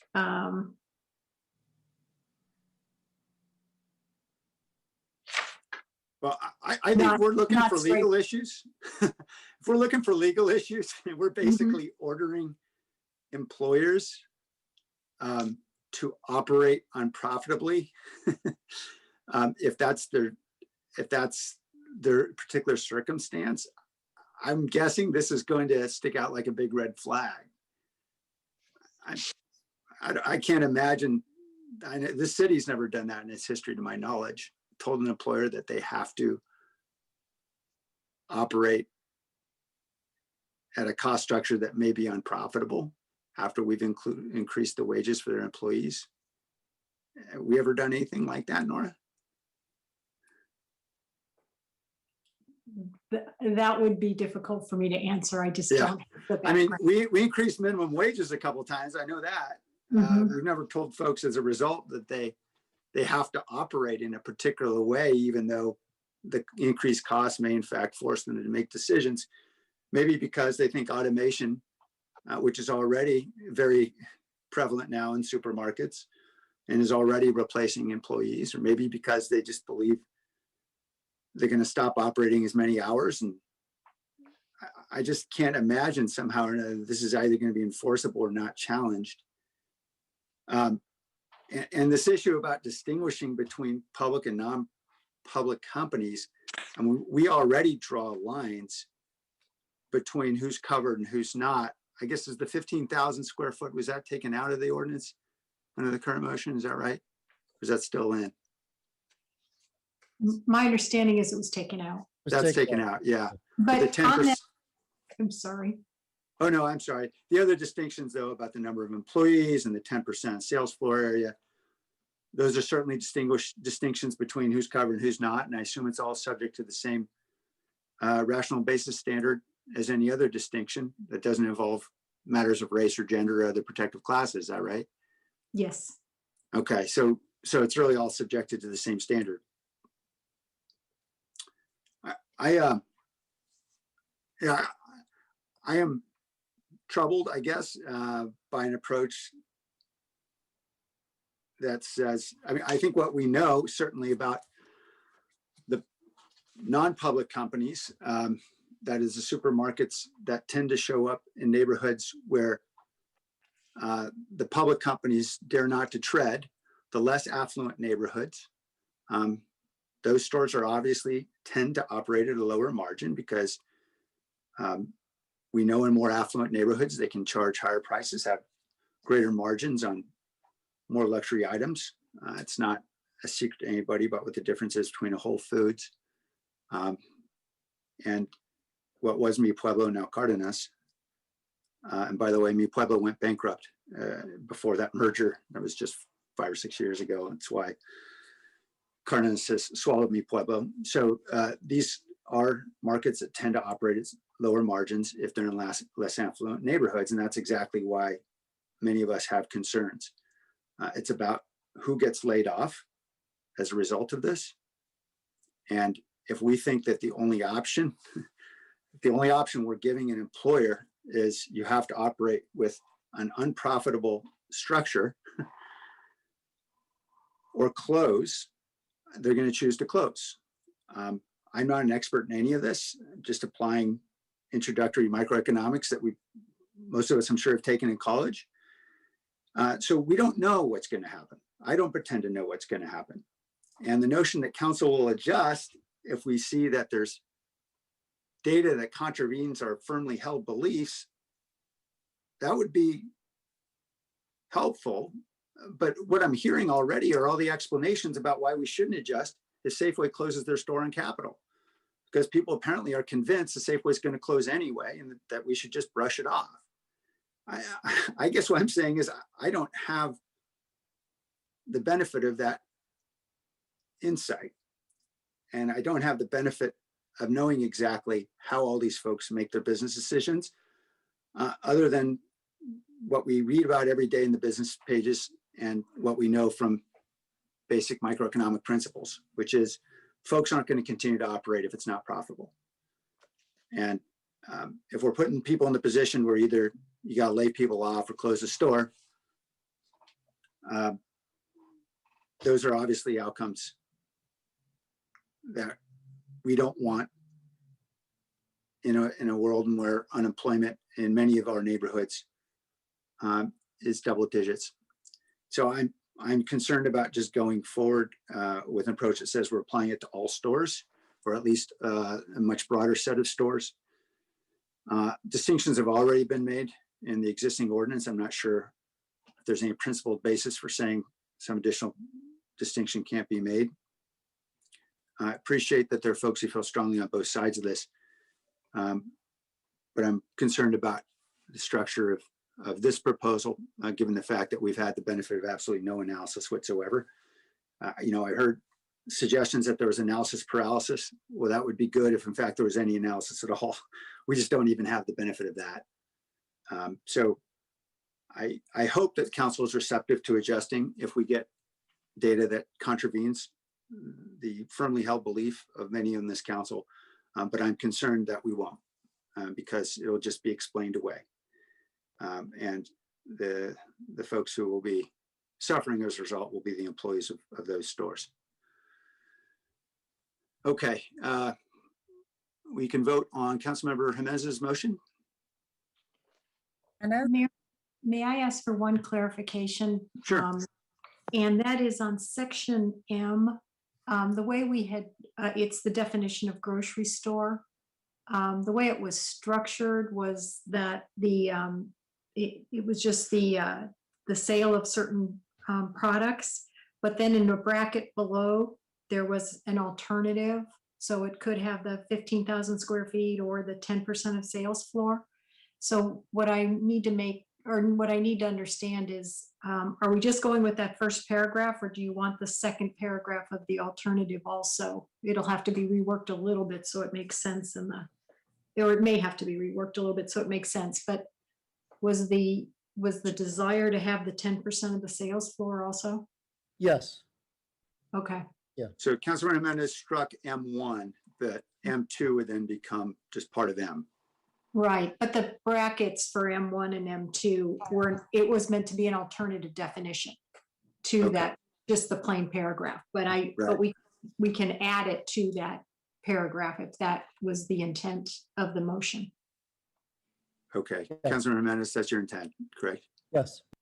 Okay. All right. Just to have a clarification, is this the vote on just on the urgency ordinance or on the? No, this is on the underlying ordinance, ordinance, as I understand it. Is that correct, Councilmember Jimenez? This is not the urgency ordinance? No, it's the underlying ordinance is just the regular ordinance, not the urgency ordinance. Should take effect after was it 60 days after second reading? Yeah, whenever that is, I think. Yeah. Okay. Any other questions about the motion? If I can just also say, Mayor, I think the Long Beach lawsuit is due to be heard, I think, on the 19th of this month. And so, certainly that's going to happen before this is a done deal, with the second reading and such. And so, I would say to Nora, once that comes through, I would hope that some of that's going to come in a closed session or whatever, wherever that needs to be placed. That way we're better informed as to what's happening. Yeah, I'd like to include that direction to bring it to closed session. Yeah, that's fine. Okay. That's okay with the seconder. I believe that was Councilmember Arenas, I believe. Yes. Okay, great. Okay, let's vote on the motion. Councilmember Jimenez. Jimenez, Aye. Morales, Aye. Cohen, Aye. Roscoe, Aye. Davis, No. Esparza, Yes. Arenas, Yes. Foley is recused. Mayhem, No. Jones, Yes. Ricardo. No. Okay, now my understanding is since the underlying motion was not inconsistent with this motion, it could still be considered and voted on. Is that right, Nora? In other words, the underlying motion was an urgency ordinance. The, under Rosenberg's, I was just looking that up, which is on the clerk's website. Once this was made as a substitute motion. Once a substitute motion passes, the underlying motion becomes moot. Okay, then Councilmember Mahan, as I understand it, could make a motion now if he wanted to make a motion for the urgency ordinance under his memorandum, since that hasn't been considered or voted on. In other words, we can Yes. consider other motions under the same. Is that right? As an alternative urgency ordinance, yes. Okay. All right. Councilor Mahan, do you desire to make that motion? Yes, I would like to move that we consider an urgency ordinance with the 3 provisions that I've outlined. Okay. Is there a second? Second. Okay. Second, Councilmember Davis. All right. Discussion, or should we just vote? Councilmember Perales? Yeah, just a question for Nora. Wouldn't that first motion that we just voted on had to have failed in order for us to then take up another motion? No, my understanding was the motion that was just voted on was a substitute motion of the underlying motion. And so a substitute motion is taken first and it would moot out the underlying motion, but you didn't pass an urgency ordinance. And so there was a motion to move forward on an urgency ordinance. As I understand. Yeah, an urgency ordinance has been agendized and it hasn't been considered yet. Point of order, Mayor? Yeah, Councilor Jimenez? Yeah, Nora, you cited Rosenberg's rules of order? Yeah, that's what Tony has on the website. I thought it was a variation of Roberts. It is a variation. It's essentially Roberts. Okay. Council has a relaxed Roberts, which is essentially Rosenberg's, but on this it's the same. It would be the same. So the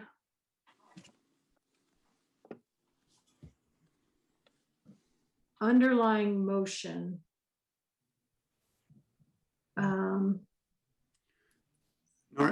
Nora, as I understand it, there was an urgency ordinance that was agendized. Yes. So the fact that one motion passed doesn't preclude us from considering something else that was also agendized.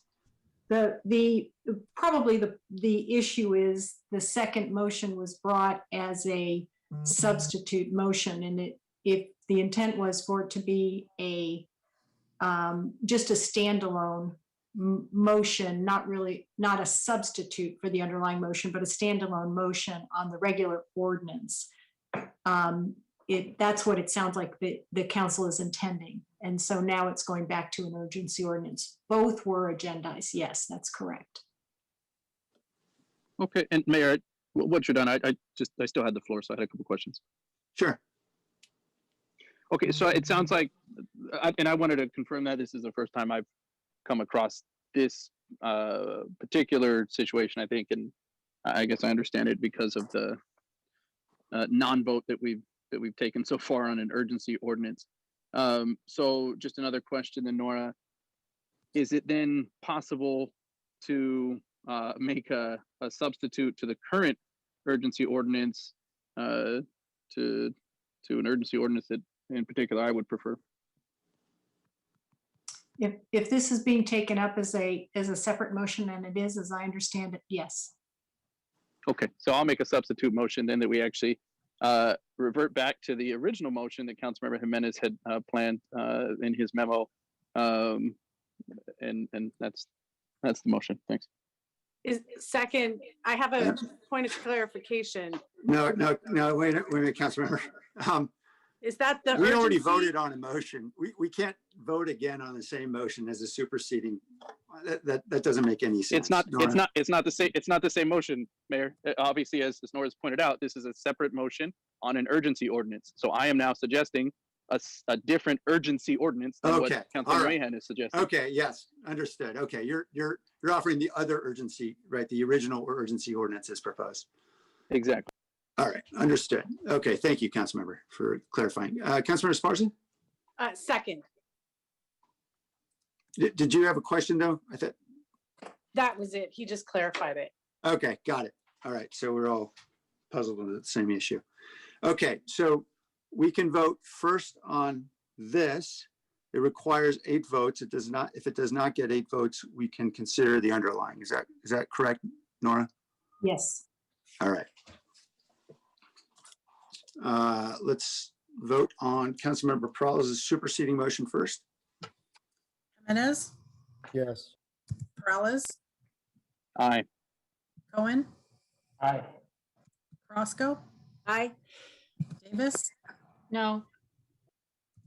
Esparza, Yes. Arenas. Yes. Thank you. No. Jones, Yes. Ricardo, No. 7 votes. Okay, so we can consider now Councilmember Mahan's motion. Councilmember Mahan?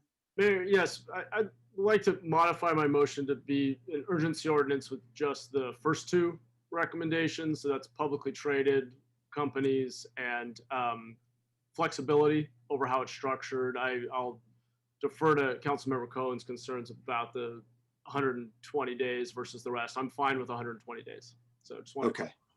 Thank you. So the motion's been modified. Councilmember Davis, is that okay with you as a seconder? Yes. All right, the motion is just the first 2 items on the memorandum. All right, questions? All right, let's vote then on Councilmember Mahan's urgency ordinance. No. Peralez, No. Cohen, No. Roscoe, No. Davis, Aye. Esparza, Yes. Or no, sorry, no. Arenas, No. Mahan, Aye. Jones, No. Ricardo.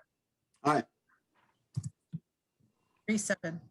Okay, I think we've exhausted the motions unless anyone wants to make one more. I have a All right. question. On the urgency ordinance, is that 2/3 or is it 8 votes? It's 8 votes. Okay, thank you. Okay, That's under so the chart. if there's nothing further, we'll go on then to 10.1. I have a question, Mayor. I have a question. So Yes, Councilmember Crosco? yeah, thank you. So even though Councilmember Foley's not here, it only makes us 10 eligible voters. That's still 8 votes instead of 2/3, which would be 7. Can we confirm Yes. that? Yes, under the charter, section 605, to have an urgency ordinance, you have to have 8 votes.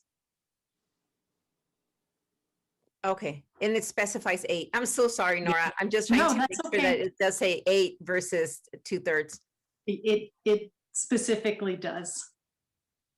So if there was 3 of us that were sick, it would still, I mean, 4 of us that were sick would still be 8. Yeah.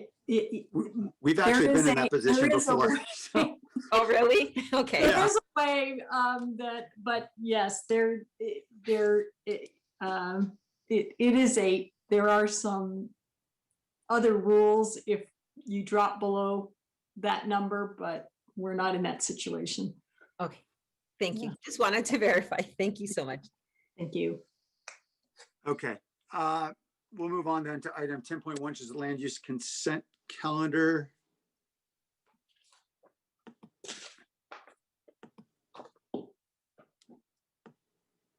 Is there a motion? Move approval. Second. All right, we'll check to see if anybody in the public would like to comment on consent for the land use agenda. Mr. Beekman, specifically on this item?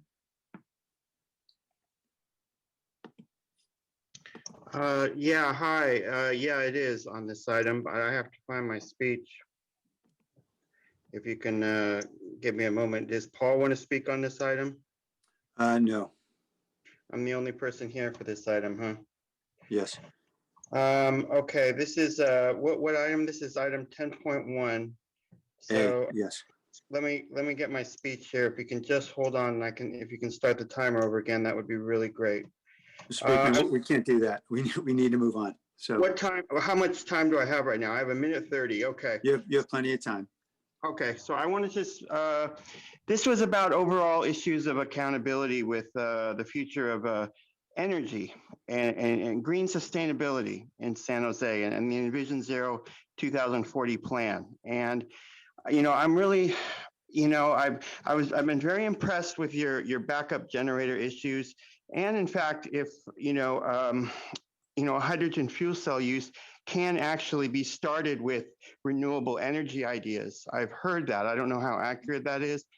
And it just got me off on a tangent to really think about that we really have to consider natural disasters in our preparedness practices as a city for the next 10 years, 5 years, 10 years. And it's hurtful that we have to do that because it kind of takes the wind out of things about, being positive and hopeful. But it's from that, we just have to keep on trying. And that's why I've been talking about our good ideals and our good practices. And that's what's going to really pull us through what may be a difficult next 5 to 10 years. And that's kind of what my speech was going to say. And I was a bit more specific. And hopefully, I can bring some stuff up later on. And with all the reimagine that's possible right now, I just hope we don't get down on ourselves and we can pull through. Thanks. Thank you. Mr. Soto?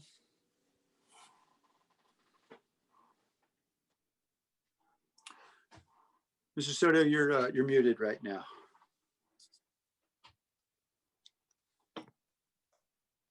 Mr. Soto, we're not able to hear you. Can you hear me now? Yeah, we can. Okay, all right. Thank you for doubling back, Mayor. I just had to get my notes in order. What my concern is that the infrastructure that we're building it to support. We're building it to support higher income brackets. We're going to have an influx of approximately 75 to 125,000 people within the next 20 years, within the next generation. Okay, the majority of these people, number one, they're not going to be from this area, so they're not going to know this history that's going on, or the history of the gentrification, or the history of the historical injustices that have happened. They're going to have no clue about that. Okay, and we're building an infrastructure to support that segment of this population that doesn't even exist here right now today. And we talk about it in ways that are very like as if everybody is going to benefit from this quote unquote green infrastructure that we're going to be using. The fact is, no, we're not. In fact, it's going to stratify the economy even further. I mean, right now, in order to buy a home, it's already been slated you need an income of $250,000 to just buy a home. Okay, so with that said, we already know the Chicanos, we ain't gonna get nowhere near that, nowhere near it. Okay, but like people like myself and other people, we're gonna stay. We ain't going nowhere. You can stack us 10 in a garage. We're just not going. We're not leaving. And so I'm really cautioning the council to be very responsible for the decisions that you're making right now, because your grandchildren, my grandchildren, if I had any, they're gonna eventually incur the consequences of your decisions now. Thank you. Thank you. Okay, return to council. Let's vote on the consent calendar. Jimenez, Yes. Peralez, Aye. Aye. Roscoe, Aye. Davis, Aye. Esparza, Yes. Arenas, Yes. Foley, Aye. Mahan, Aye. Jones, Aye. Ricardo. Aye. Thank you. All right, thank you. Okay, let's go to 10.2.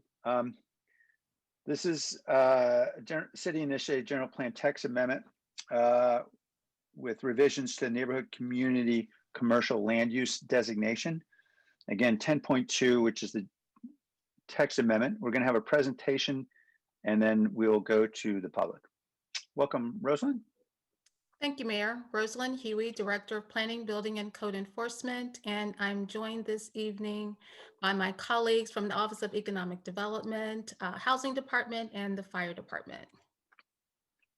So as way of background, Policy H-2.9, also referred to as the 1.5 acre rule for affordable housing development, stems from the Mayor and Council's Housing Crisis Work Plan and the city's goal to build 25,000 homes, including 10,000 affordable homes. The current policy is the result of council direction and consideration by the task force for the first 4-year review of the city's general plan. This slide provides details of the current policy regarding size, utilization, location, land use designation, and consideration of historic resources. So the revised, so why are we proposing the changes now? In 2019, Council included changes to the commercial space requirements for affordable housing as part of the scope of work for the second 4-year review of the general plan. This item is also identified in the Housing Crisis Work Plan.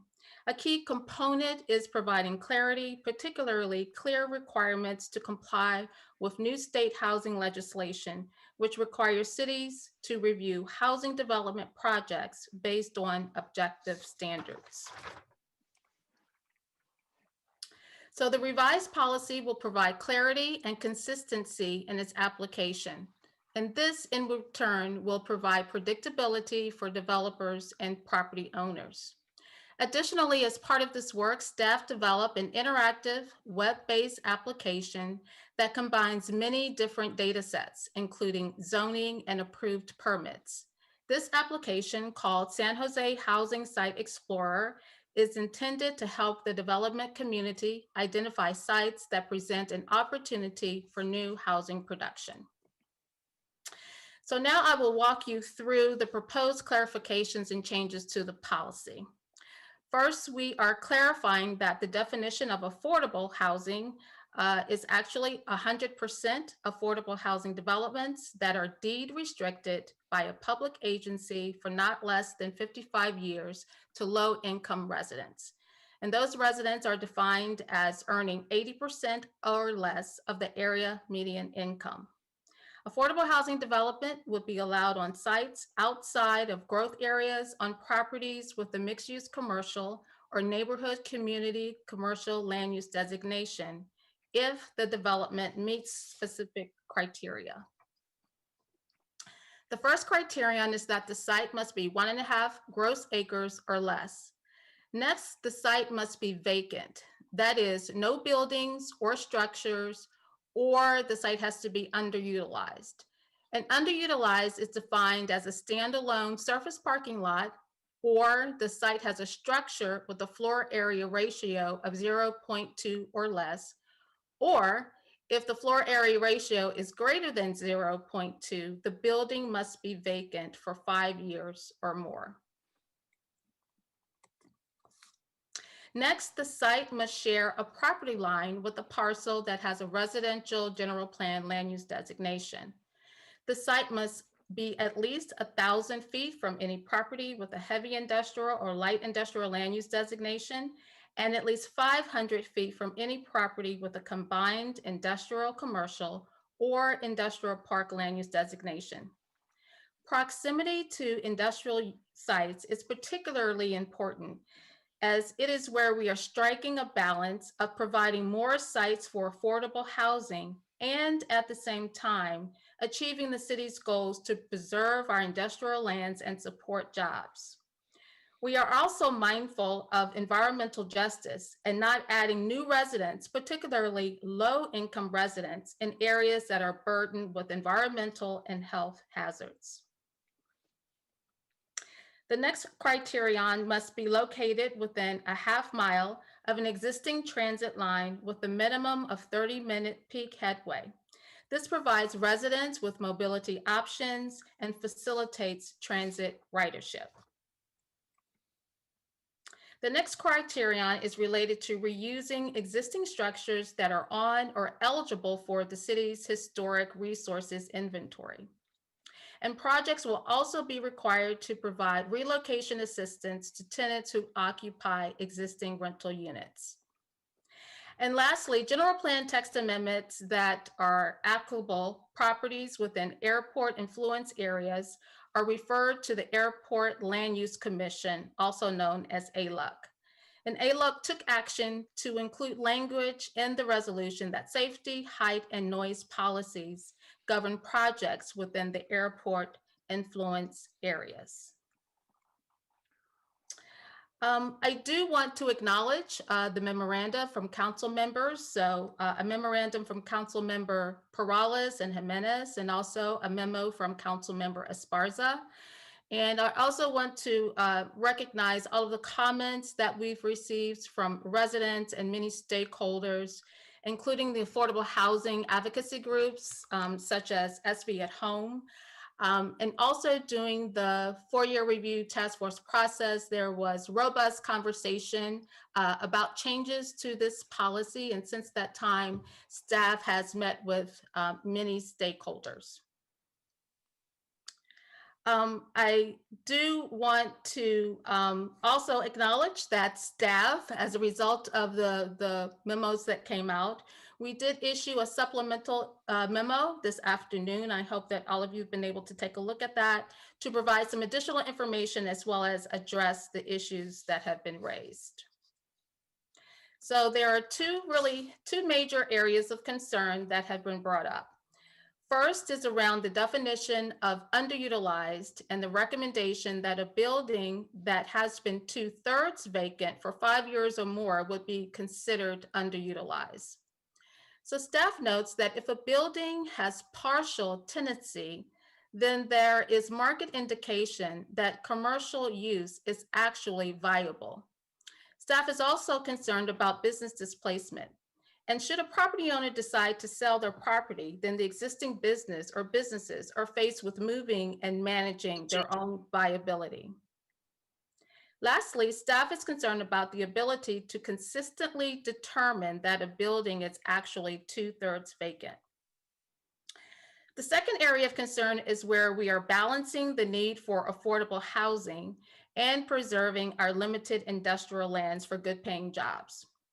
Since 1980, about 2,300 acres of employment lands have been converted to non-employment uses, resulting in an estimated loss in job capacity between 52,000 and 110,000 jobs in the city. Overall, employment lands and light and heavy industrial lands in particular make up a very small percentage, just 2.7% of the city's overall land portfolio. Additionally, industrial space vacancy rates are currently low at about 2%, while demand is still high.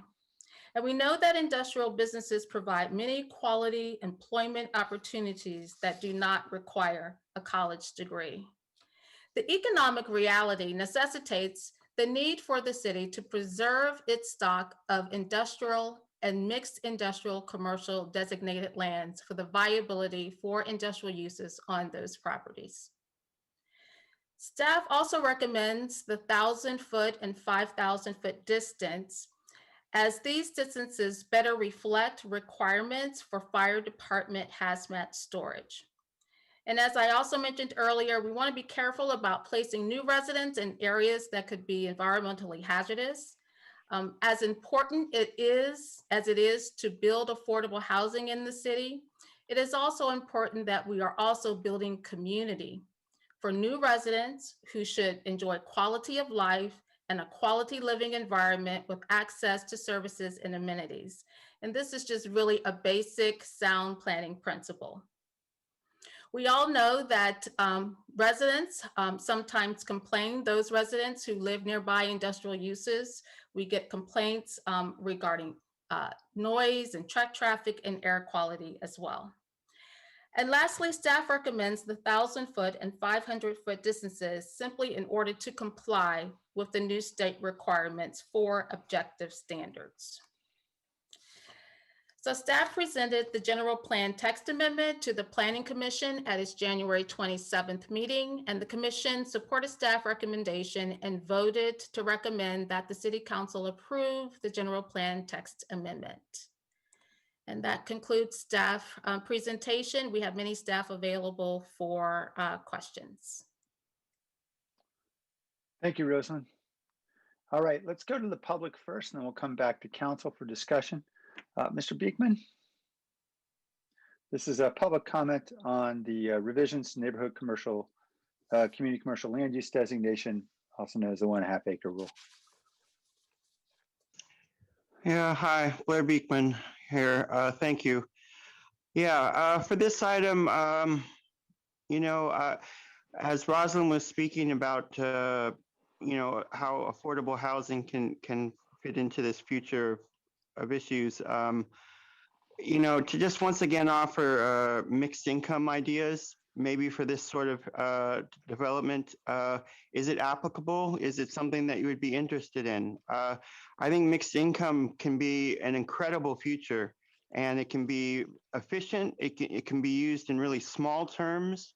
It doesn't have to be, you're really considering the to add the little 4 square housing in different areas of the city, I guess apartment dwellings in different neighborhoods.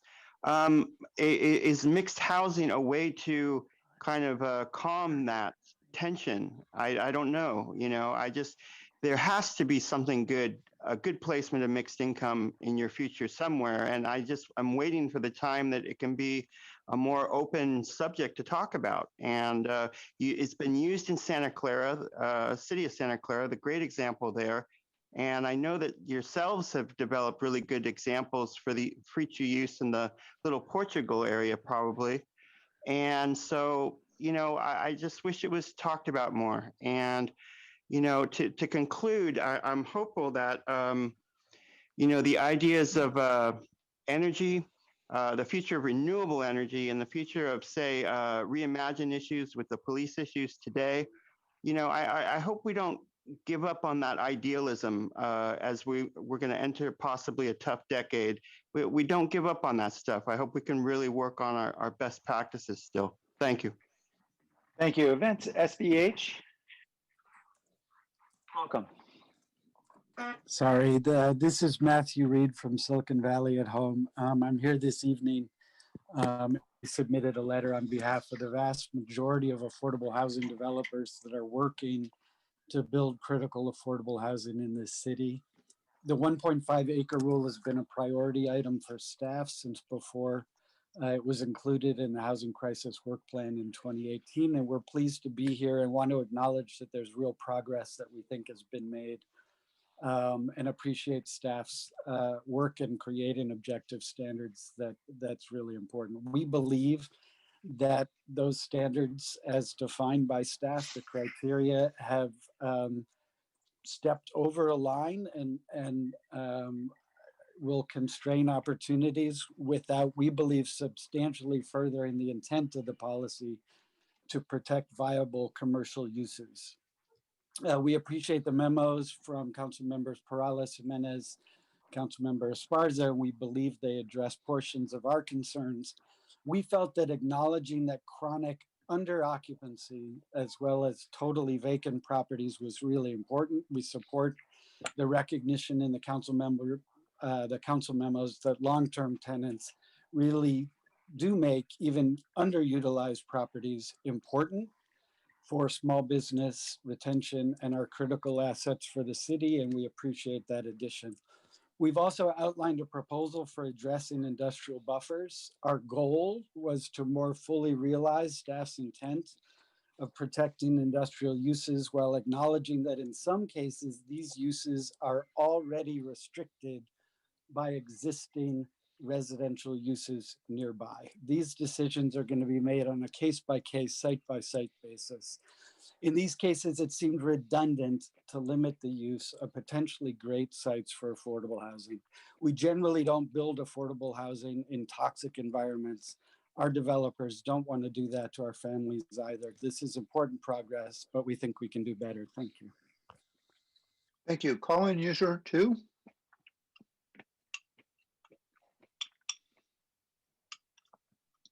Welcome. Well, I just hope there's going to be enough room for the unicorn lanes that you're going to have in this fantasy land that you think you're going to develop.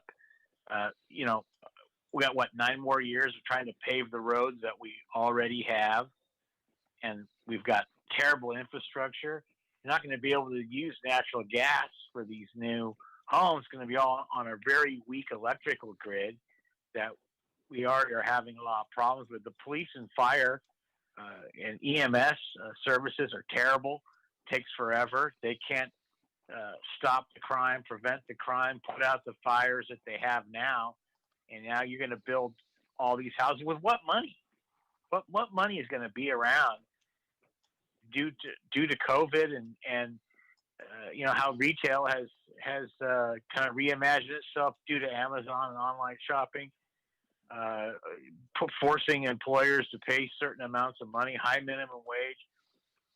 You guys are going to go down the tubes. Mass transit, dead. Deader than dead. It's going to die forever because there's no way you're going to be able to get rid of the, you know, the rules you're going to have due to COVID is dead. And you're going to have high density housing, dead. You guys are crazy. You guys have really lost your minds. You quadrupled down on really stupid decisions. And now is not the time to build something based on taxpayer fund to build someone else's home for them. It's insane. I mean, this is like Marxism 2.0. You guys have lost your minds. You should stop this project. It's not going to work. It's not going to be affordable for anybody. It's a burden on the taxpayer. You people are crazy. Enough. Thank you. Catherine Hedges. Hi, first of all, I'd like to say I'm really sorry that you have to put up with that person abusing you like that he calls in so frequently. I think it's important to have more affordable housing, but I definitely appreciate the concern about putting affordable housing in areas that may have environmental hazards and will be isolated from other communities. But if there's empty strip malls that are near neighborhoods, that would be good. Also, the opportunity housing where where there's upzoning, so that if somebody has a house in a single family neighborhood, they can replace that with a duplex, triplex, or quad. It doesn't change neighborhoods that much to do that. And I grew up in a neighborhood that had duplexes on one side of the block, single family homes on the other, single family homes all around. Our side of the block wasn't some horrible slum or something. It was elderly retired people. I lived there. And I've lived in San Diego and other cities that had mixtures of duplexes and triplexes and quads. And with the single family homes, they were similar age to a lot of the developments in San Jose, and they were good places to live. Thank you very much. Thank you. Paul Soto? Yeah, Paul Soto from the Horseshoe. If there was ever something on the agenda that would require us having to talk about the racially restrictive covenants and the historical injustices that flowed from that, the concentration of wealth in the Rose Garden and Willow Glen, and how we as a city, what we're doing is we're putting a filling over a cavity and we haven't drilled the cavity out yet. And I'm the one with the cavity. I'm in pain, man. I'm in generational pain from this city's refusal to have and demonstrate the humility with concrete policy that reflects its acknowledgement that it owes this community something. It owes. This isn't, I'm not even requesting this. I am challenging my city leaders to acknowledge what has been historically agreed upon. I have the tape, Ricardo. You admitted on film at Conexión that the injustices that occurred in Willow Glen and the restrictive covenants, that there are injustices that flow from that, and much of them are economic. That's number one. Number two is the affordable housing metric that is being used. 80% of the median. 80% of the median is más o menos $92,000 because the median income now is $123,000. And that is going to exponentially increase as people filter into San Jose. Right now, 46% of Santa Clara County residents earn less than $60,000 a year. Think about it. Thank you. Tim Bobian? Good evening, Honorable Mayor, Vice Mayor, and Council members. Tim Bobian representing the Santa Clara County Association of Realtors and our 6,000 plus members. SCORE supports the intent of the memorandums authored by Councilmember Jimenez, Perales, and Esparza to create even more affordable housing opportunities in the city of San Jose. We do support recommendation 1 in the memo authored by Councilmember Jimenez and Perales to further limit the requirements for a vacant and underserved commercial property.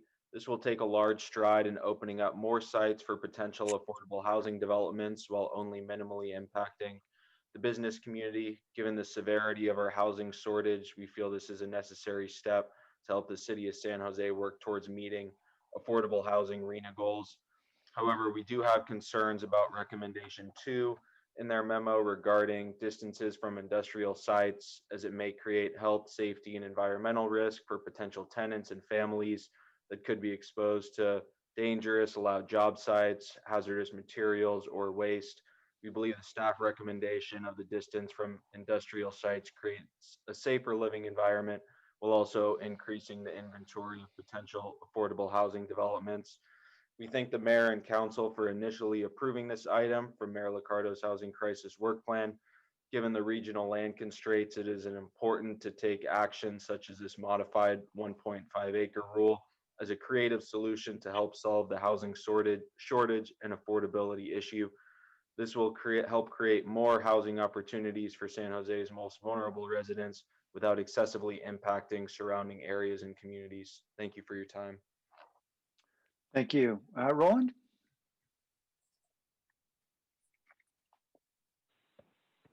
Good evening, Mayor and Council.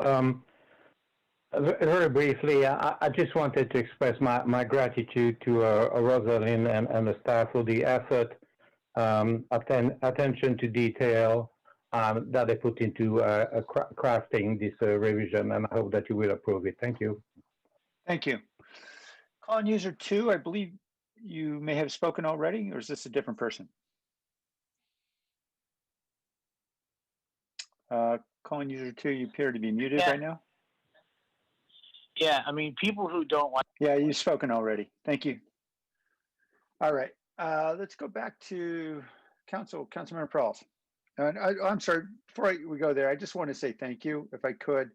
I'd like to thank staff, everyone who's worked hard on this, and know this has been important to move forward to address many of the challenges we're facing right now around housing.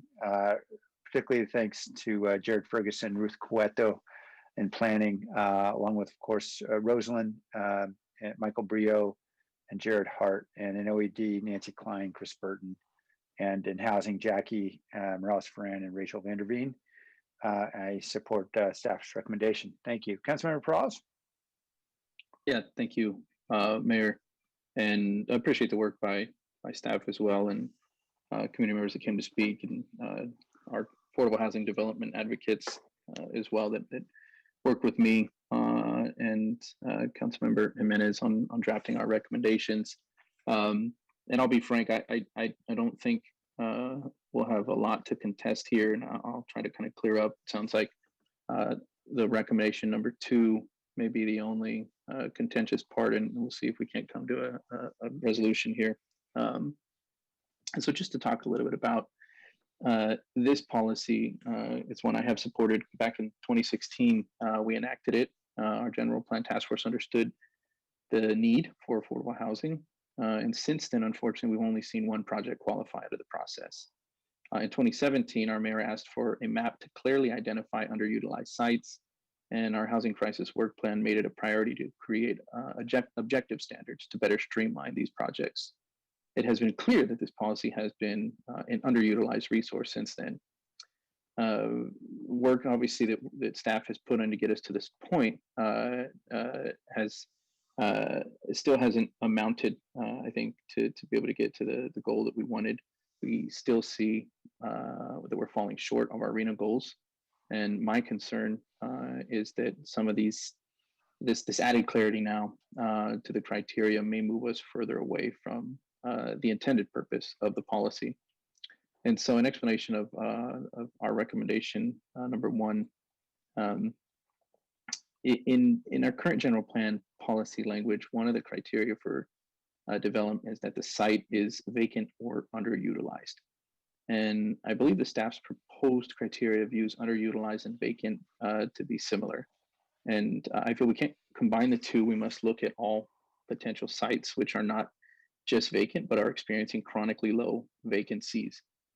And lowering the threshold to a 2/3 vacancy in a 5-year cycle, I believe more accurately reflects the original policy's intent and purpose.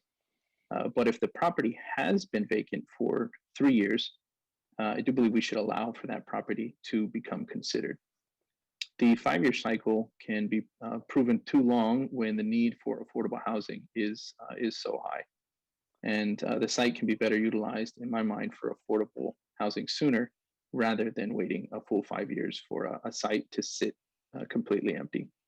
In addition, the 2/3 vacancy definition does raise the concerns about the possible impact on small businesses that maybe have been long-term tenants, even though it may be an underutilized property. And in that case, there is at least one, if there is at least one tenant that has been a tenant at the site for 5 or more years, the suggestion we have is that the property will no longer qualify to be redeveloped, taking into consideration, obviously, displacement there. In regards to recommendation number 2, I will say I understand the delicate balance here that staff is trying to make in both increasing the production of affordable housing, at the same time wanting to protect job growth in industrial sites.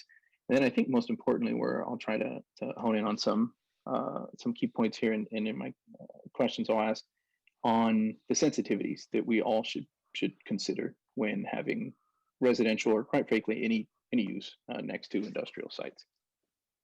Personally, I'm concerned that the buffers that staff presented are too constricting.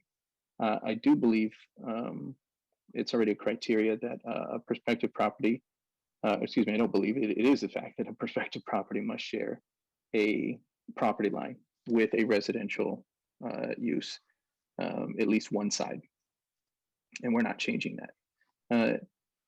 The recommendation of a distance of 1,000 feet from heavy industrial, 500 feet from other industrial zones is inconsistent with current zoning regulations, which are right now much less strict for uses and adjacencies to residential properties.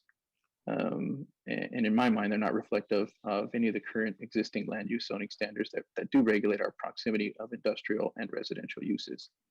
Now, staff had a supplemental memo, and I know I read Councilmember Esparza's memo. Councilmember Esparza mentioned the 1,000-foot threshold as stated in the California Health and Safety Code in regards to proximity to schools. And staff mentioned in their memo that the 1,000-foot recommendation does comply with new state standards. So, and obviously what I was relating it to was what we see currently in our zoning codes here in the city. So I wanted to see if staff can elaborate a little bit on that line that was in your supplemental that talked about the compliance with these new state standards. Thank you, council member. So that reference in the supplemental memo is really regarding the state's new requirements that for cities to consider and review housing developments, the standards have to be objective.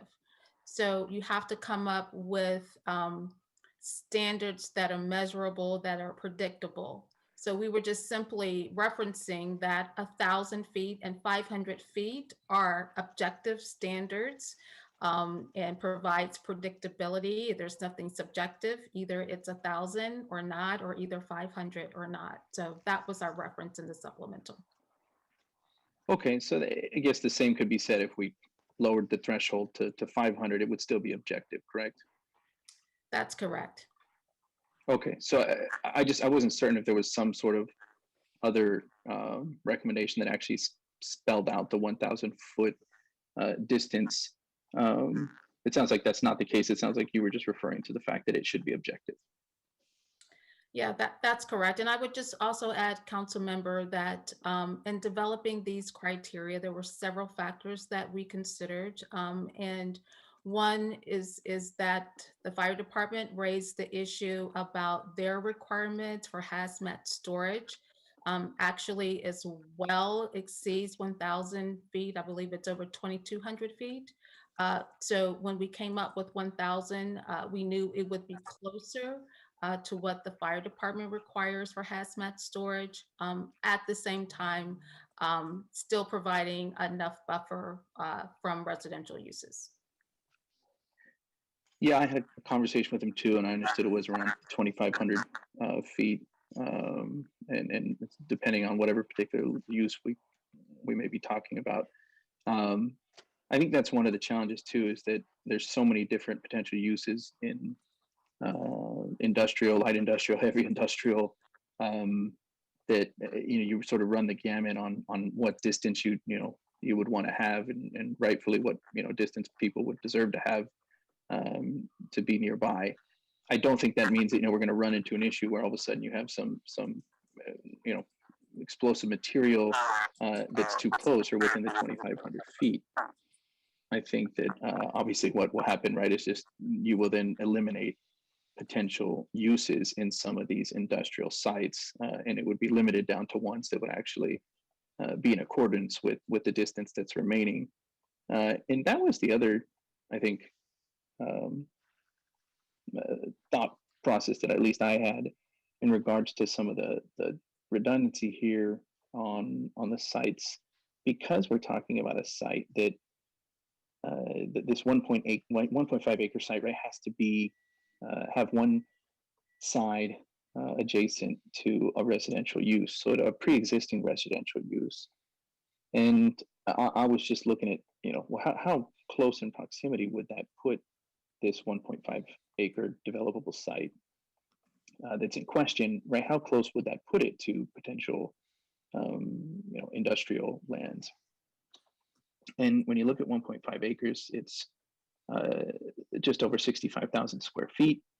And, for simplicity's sake, you take a perfect square parcel, and it would be just about 255 feet squared. And so you've got 255 feet in distance. It's sort of, at best, that you're already talking about, that's the sort of the gap that you would be taking up potentially. So you're not really moving too much closer to whatever industrial site may be there. Granted, I do recognize that, you know, if we're looking for a distance of 2,500 feet for some sort of explosives, well, if you're, you know, if you're already at the 2,500 foot mark and you go 255 feet closer, then that's it. You've eliminated that type of hazardous use.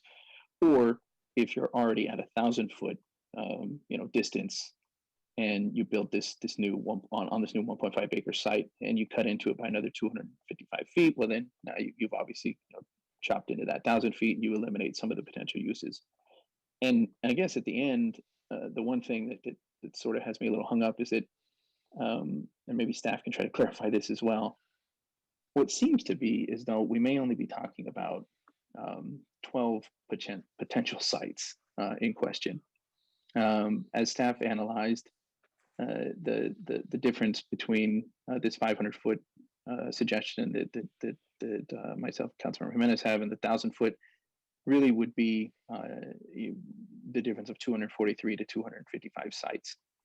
Is that a definitive answer from staff? Is there a possibility that there are other sites out there that you know, that exist today that maybe we didn't analyze, or that could exist in the future, or are we really only talking about 12 sites? So, Councilmember, I'm probably going to turn this question over to Ruth and Jared, if they were very involved in the analysis of impacted sites. Generally speaking, you know, we did this analysis, and that difference between 12 or 13 was the pretty definitive number. However, I do want to say that there could be the potential of other sites. So I'll ask Jared or Ruth to chime in. Yes, Councilmember Perales, I think your question is whether the number is 242 right now, like that's the universe of 1.5 acre sites.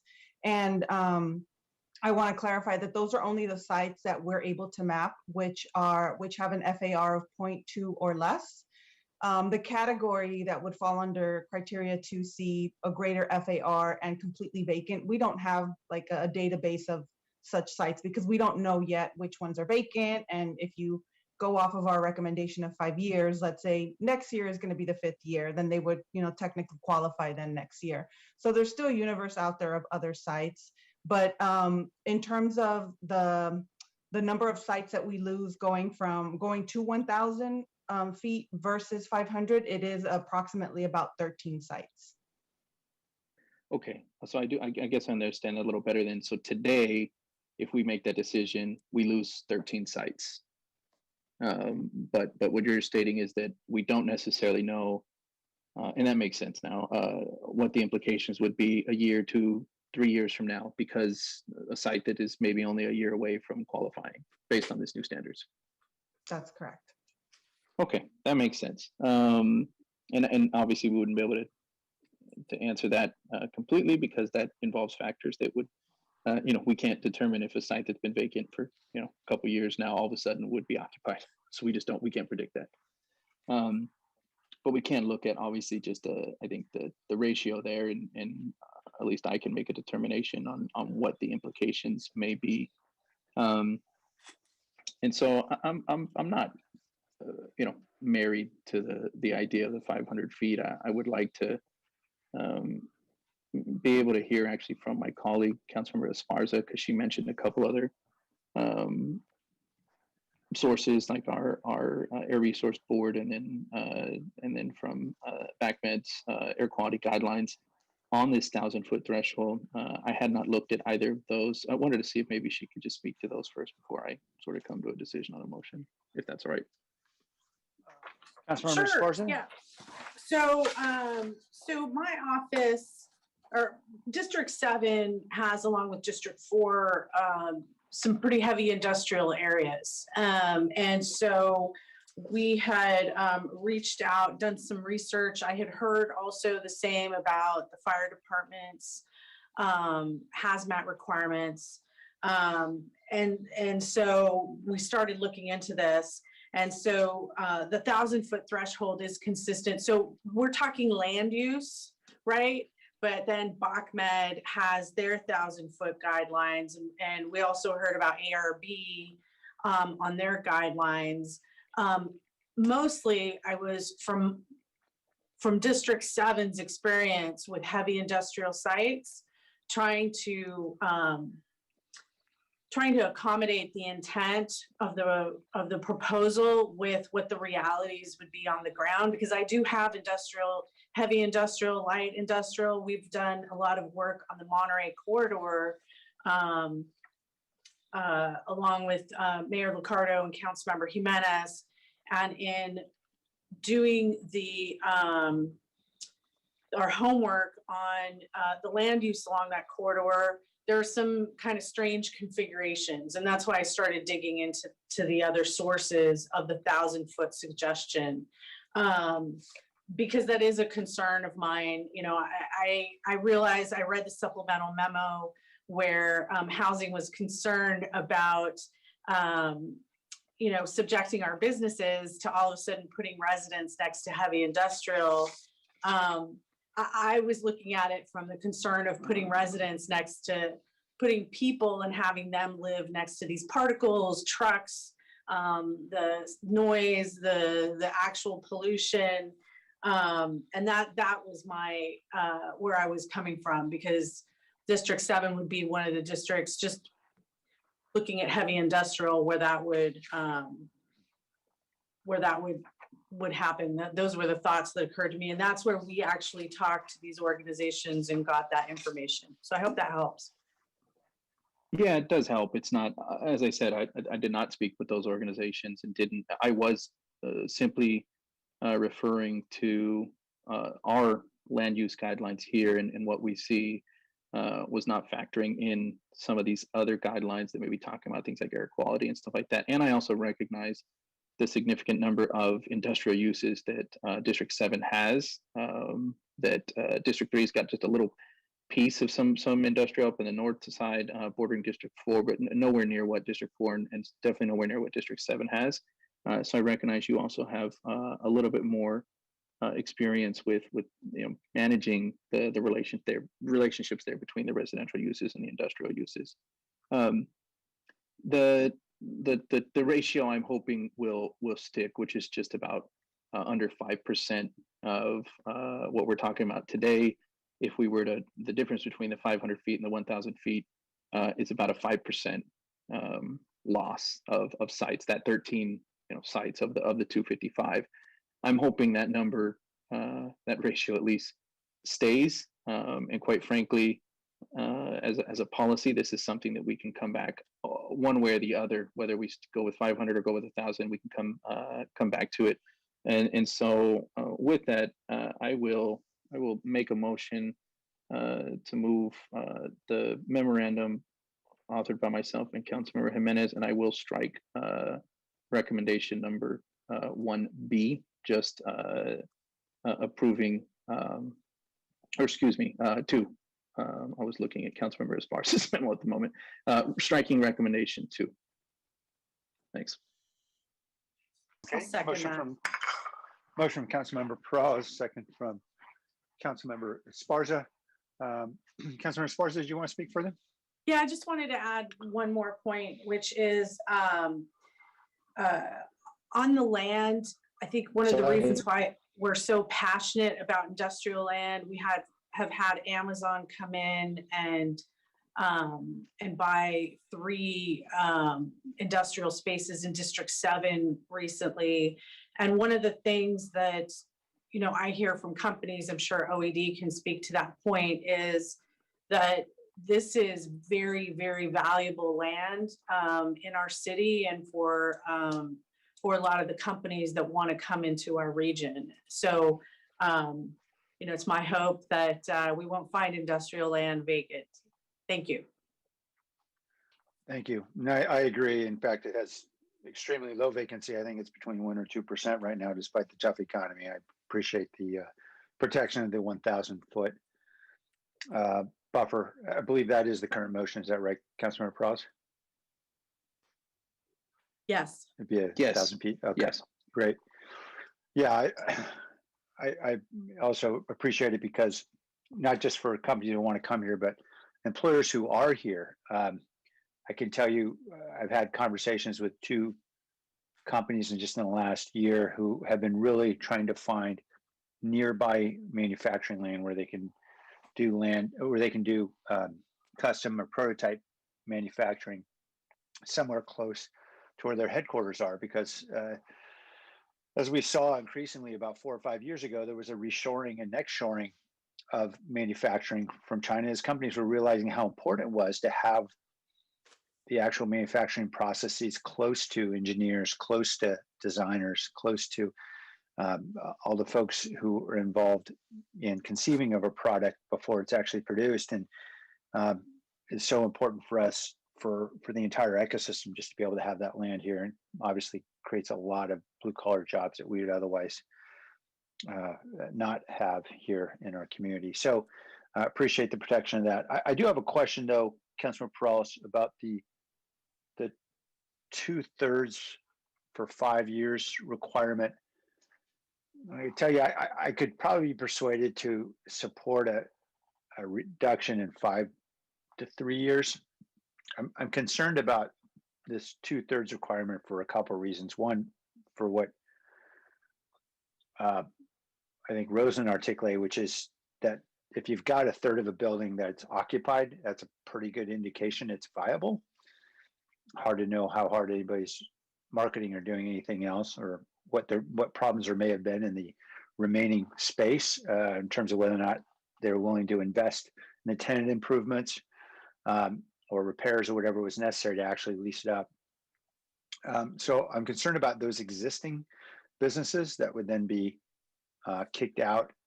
And I guess I'm also concerned about just how we would actually implement it or enforce it. I just don't know how you'd do that over a 5-year period of time and establish that there was 2/3 vacancy. So as opposed to just saying total vacancy, it just seems to be much easier to establish. So would you be open to eliminating that 2/3 over 5 years and simply shorten it to 3? So you're suggesting completely vacant over 3 years rather than the 2/3 over 5? I think you have it now as an option. Is that right? Yeah. Yeah, and it's two different thresholds essentially. It's one of them which is completely vacant, and then there's the second threshold. So you're just saying get rid of that threshold of the 2/3 over 5 years. Yeah, the 2/3, right? Just stick with the totally vacant for 3. Yeah, I'm not inclined to support that. I do recognize maybe the challenges. I'm happy to hear from staff on how they think something like that might be evaluated. I'm not suggesting it would be easy. Certainly easier to just determine if something's fully vacant versus 2/3. But happy to hear from staff. I'm not inclined to eliminate that though. Michael, I see your hands up. Michael Brio? So I just had a clarifying question on the motion, but I think you need to talk more. But if you guys, the council goes through with 2/3 vacant, we just need a clear definition of what you mean by that.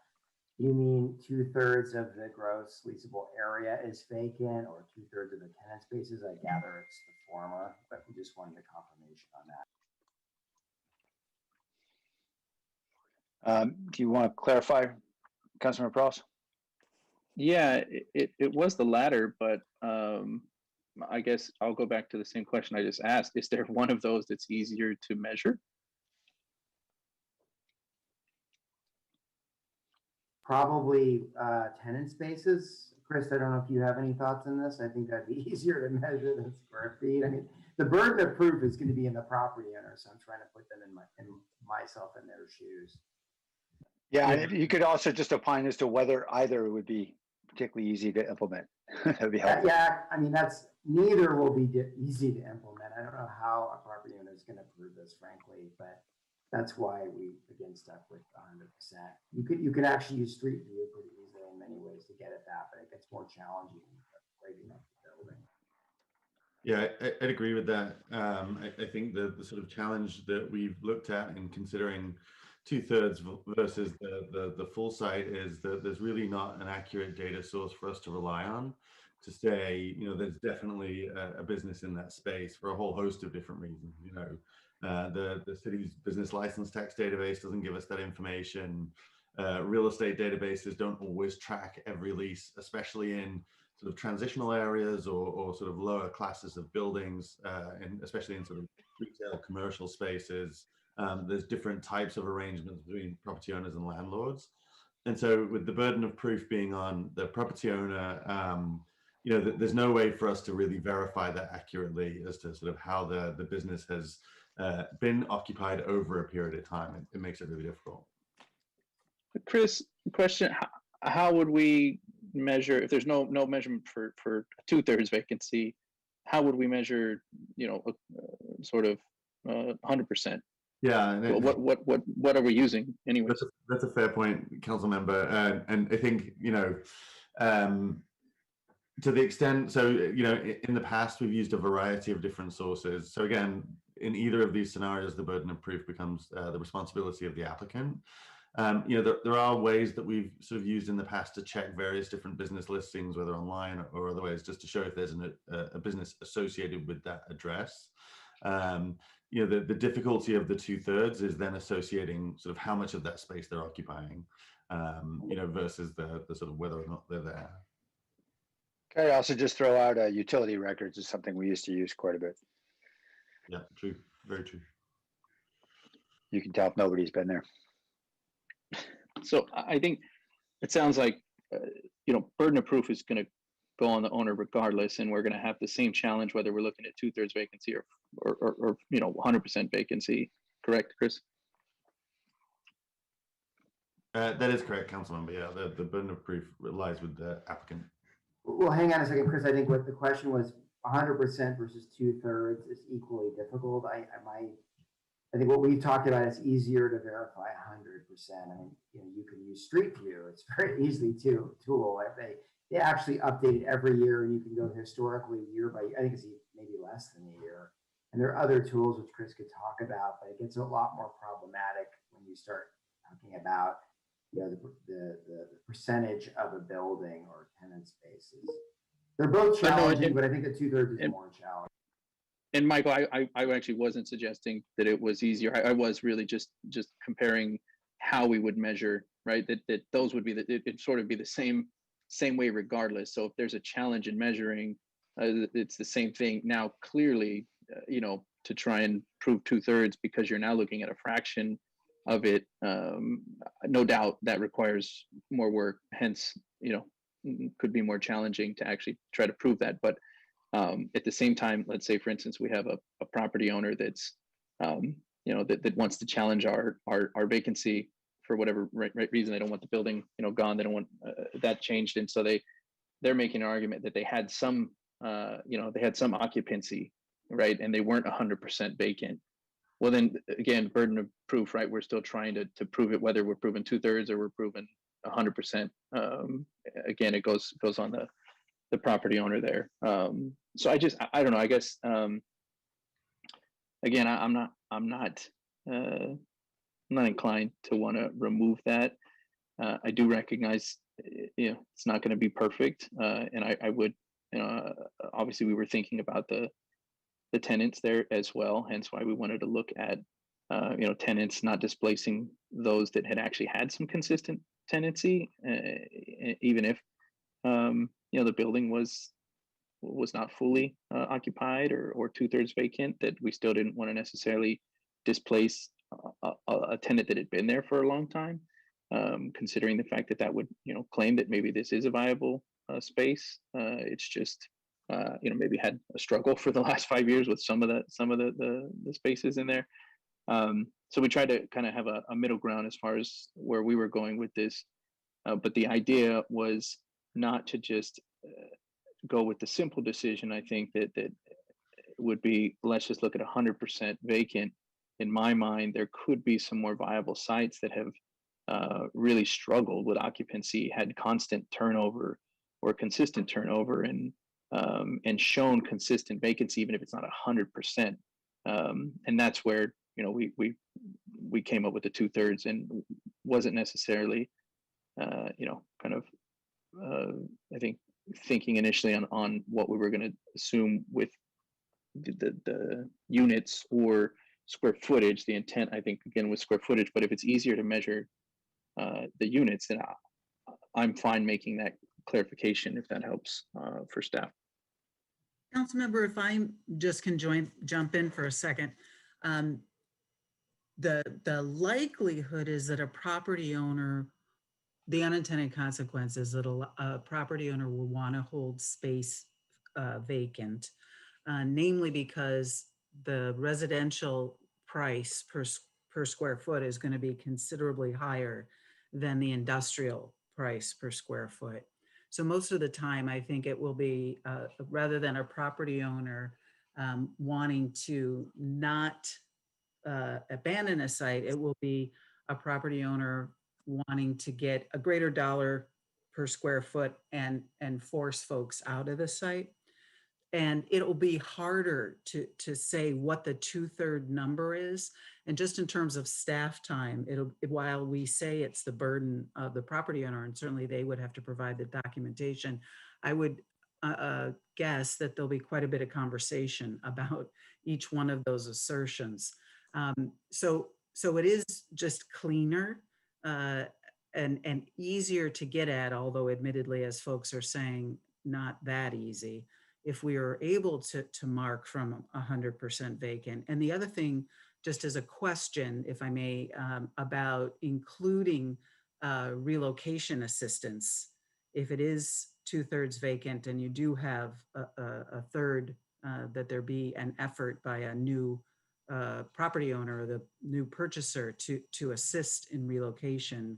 And I don't know exactly what the parameter would be for that, but just so that we don't displace businesses. Yeah, I appreciate that comment. And in fact, when I was making my hypothetical situation or stating my hypothetical situation, I was thinking exactly what you were just saying, that that actually it's likely the other way around, where property owners is clearly right going to be trying to determine that they did have the vacancy versus not.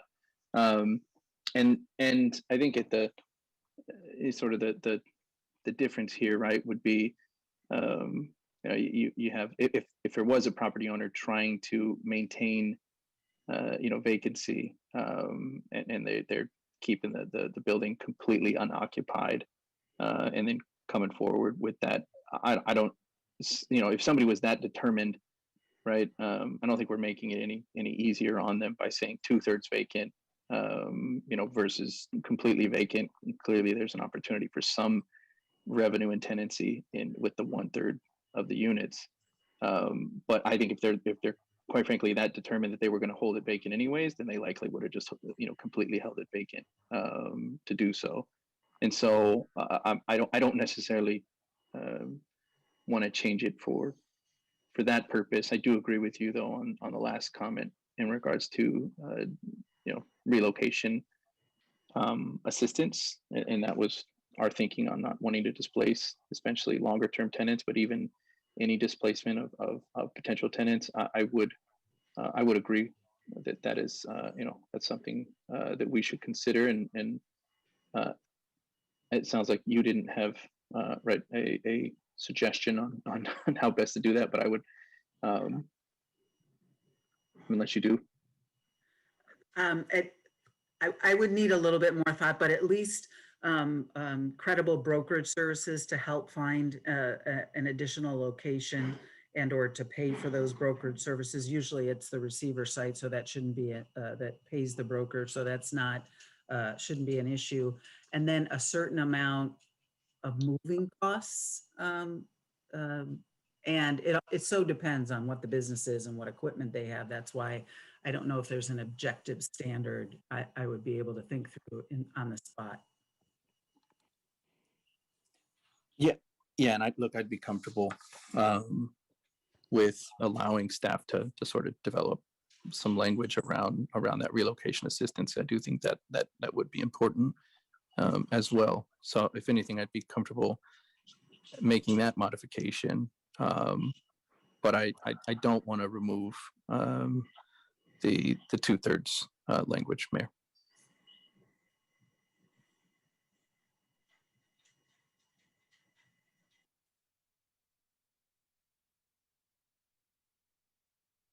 Okay, thank you. Anything further, council member? Okay, and I'm not inclined to. No, sorry. Okay, yeah, I'm not inclined to support the current motion. I am concerned that every one of those businesses is someone's livelihood and probably several people's, and I'm concerned about displacing them when it appears to be at least viable enough to support some businesses. Councilmember Cohen? Yeah, I'm kind of, I'm agreeing with the Mayor on this one. I'm not sure that I would support the that current motion. I think, so remind me the number of sites that we think we're opening up by just with the staff recommendation of vacant sites for 5 years? 13 sites, council member.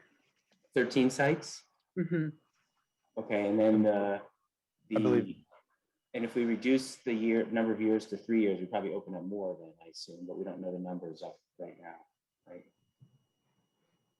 But so. I'm sorry, I just wanted to clarify. It's 13 sites when we use a 1,000 foot buffer. Sorry. 1,000 foot buffer with fully vacant for 5 years. No. 13 sites is just the buffer sites, but you're asking recommendation Change in 2C. policy, how many sites have we opened up to potential? So the sites we've identified that have an FAR of 0.2 or less, it's roughly 242 sites. We don't yet know the number of the vacant sites. Yeah, vacant.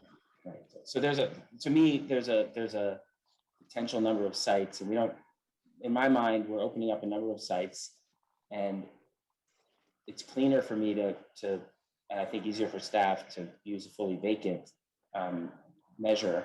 And you know, I even asked this question when I was talking to staff about this yesterday. Why was 5 years? Because it seemed to me that 3 years, and I think I even mentioned 3 years when we had this discussion yesterday, because you know, it seems like 3 years of vacancy in a site is enough to sort of cause questions in a community about why do we still have this site here that's vacant and you begin to have potential for blight and other things. And so reducing that time, I think, could be a reasonable way to add more sites to the list. And I do agree that trying to measure the 2/3 could be complicated. In fact, when I looked at that memo, I was also a little bit confused about that exception for having a single tenant that's there for 5 or more years, because you could have a site that's completely vacant except for one tenant that's been there for 5 or more years. And in some sense, it would make sense to offer relocation for that single tenant and then use that site, as opposed to having that single tenant who's been there for a long time hold back use of that site. So it's not clear to me that 2/3 with the single tenant exception is the right measure either. And then again, and then also the question about how you decide what 2/3 means, right? Is it based on square footage? Is it based on number of storefronts? I'm not sure that that's totally clear either. So I think it makes a good starting point in terms of opening up more sites to go with staff recommendation at this point, and then, you know, seeing how that goes, and then maybe having to open up more sites later by further expanding the policy is the right way to approach it. Councilmember Foley? Thank you. And I appreciate the planning department bringing forward this general plan amendment and as a way to stimulate more development in affordable housing, in the affordable housing arena, which we know we need desperately. I don't believe I can support the motion either. And it's really comes down to the 2/3 vacant component as well.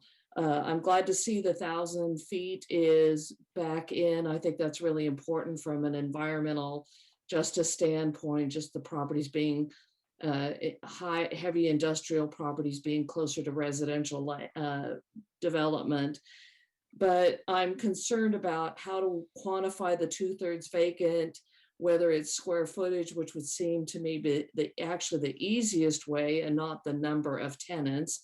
But I think that's just problematic for staff to take a look at. And if we're looking at viability of a commercial property, if there's a tenant in there, then it's viable that it can be utilized for for industrial or commercial purposes. So I'd love to see, you know, I know Councilmember Perales, you're not willing to budge on that, but I just don't think I can support it with the 2/3. I'd rather see it fully vacant and 3 years. I think 5 years is a long time too for a property owner to keep their property vacant for the potential for development down the line. So would you consider, I'm going to ask you again, you've been asked by the mayor and you've been asked by others, would you consider removing the 2/3 vacancy? I guess that means pretty please. Pretty please. with sugar on top. No, and I had my hand raised. I wanted Okay. to just describe a little bit. Yeah, sorry. Go ahead, Councilmember. We'll come back to Councilmember Foley when you explained. So you know, first off, I just want to say, look, I do agree. Staff is, you know, trying to help here. Obviously, we have a policy that one of the biggest issues for me was that we only saw one property actually get developed because of this policy in you know, the last several years. And so for me, it was a matter of this policy, right, was put in place because we actually wanted to see if we couldn't spur some residential use, some affordable housing development on sites that have essentially, you know, really gone underutilized. And so, and it I think for me, I erred on the side of housing, if you will. And I get the delicate balance that we have here with the need to preserve job space and specifically industrial. Hence why, you know, I think as much as staff was being very conscious of that, I was trying to be very conscious of that too. At the same time, trying to open up opportunities in a policy that clearly hasn't, you know, amounted to much. And so that's where the you know, sort of this middle ground of this 2/3 versus the 100% vacancy came into play, and still trying to be conscious of displacement. And so I think, you know, I've struck a balance in my mind, erring on the side of something that we all know we need, which is affordable housing.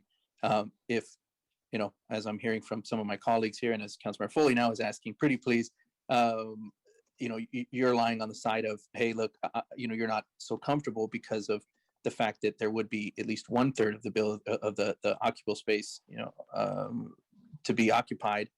I think that's fine, right? You sort of just a different, coming from a different place. I'm not inclined to want to change that. Sorry. Okay, I appreciate that. That's, I understand where you're coming from, but when you're considering 2/3, then are you considering the number of tenants versus the square footage? For example, I have a building of 1,000 square feet. I have 3 tenants. 2 of the tenants occupy 500 square feet.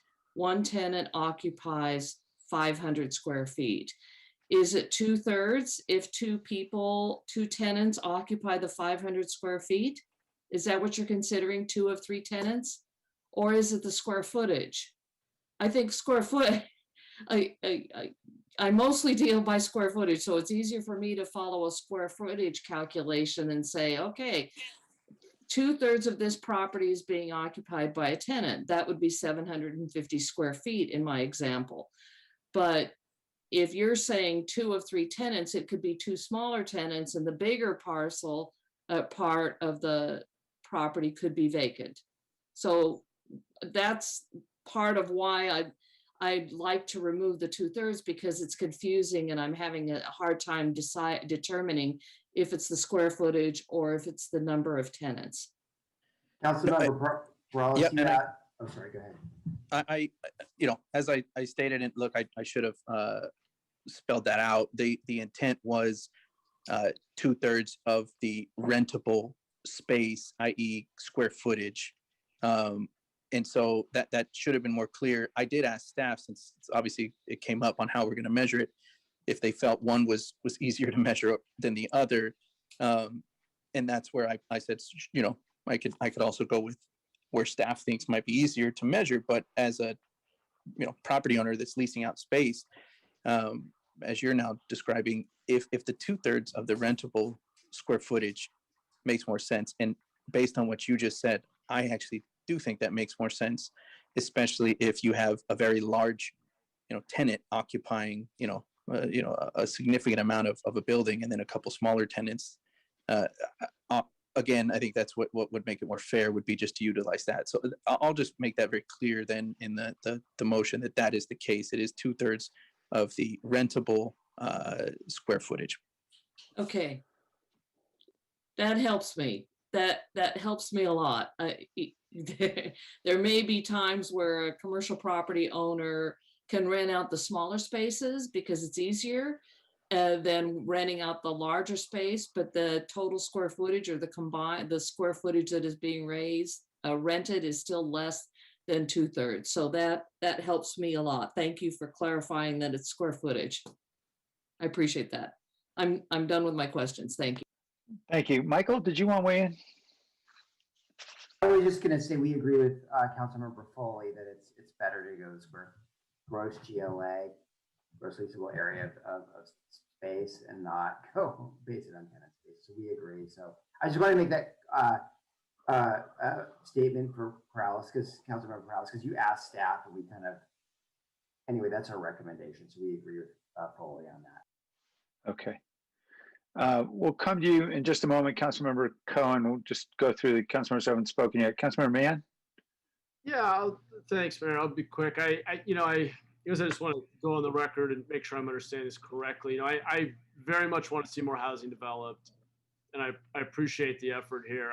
I guess given our history as a city and the state of our tax base due to our jobs to housing ratio, the 2/3 rule is something I'm also pretty uncomfortable with. If I'm understanding correctly, and please do correct me if I'm wrong, it feels like that's essentially saying that we're okay with a certain amount of business displacement in the industrial sector. And given the size of the lots and the types of industries supported, I mean, we're basically talking about displacement of smaller businesses that are generally pretty high-paying jobs that also generally don't require college degrees, which are the very kind of jobs I think we want to keep here to maintain our middle class. So again, I'd love to hear from economic development if I'm misinterpreting where we're heading. I'm very supportive of being back to the 1,000-foot buffer. I think that makes a lot of sense, but it feels like the trade-off to me personally, at least, is not quite what it ought to be. And I feel like there are other better ways we can increase housing production in San Jose, but and of course regionally and beyond. But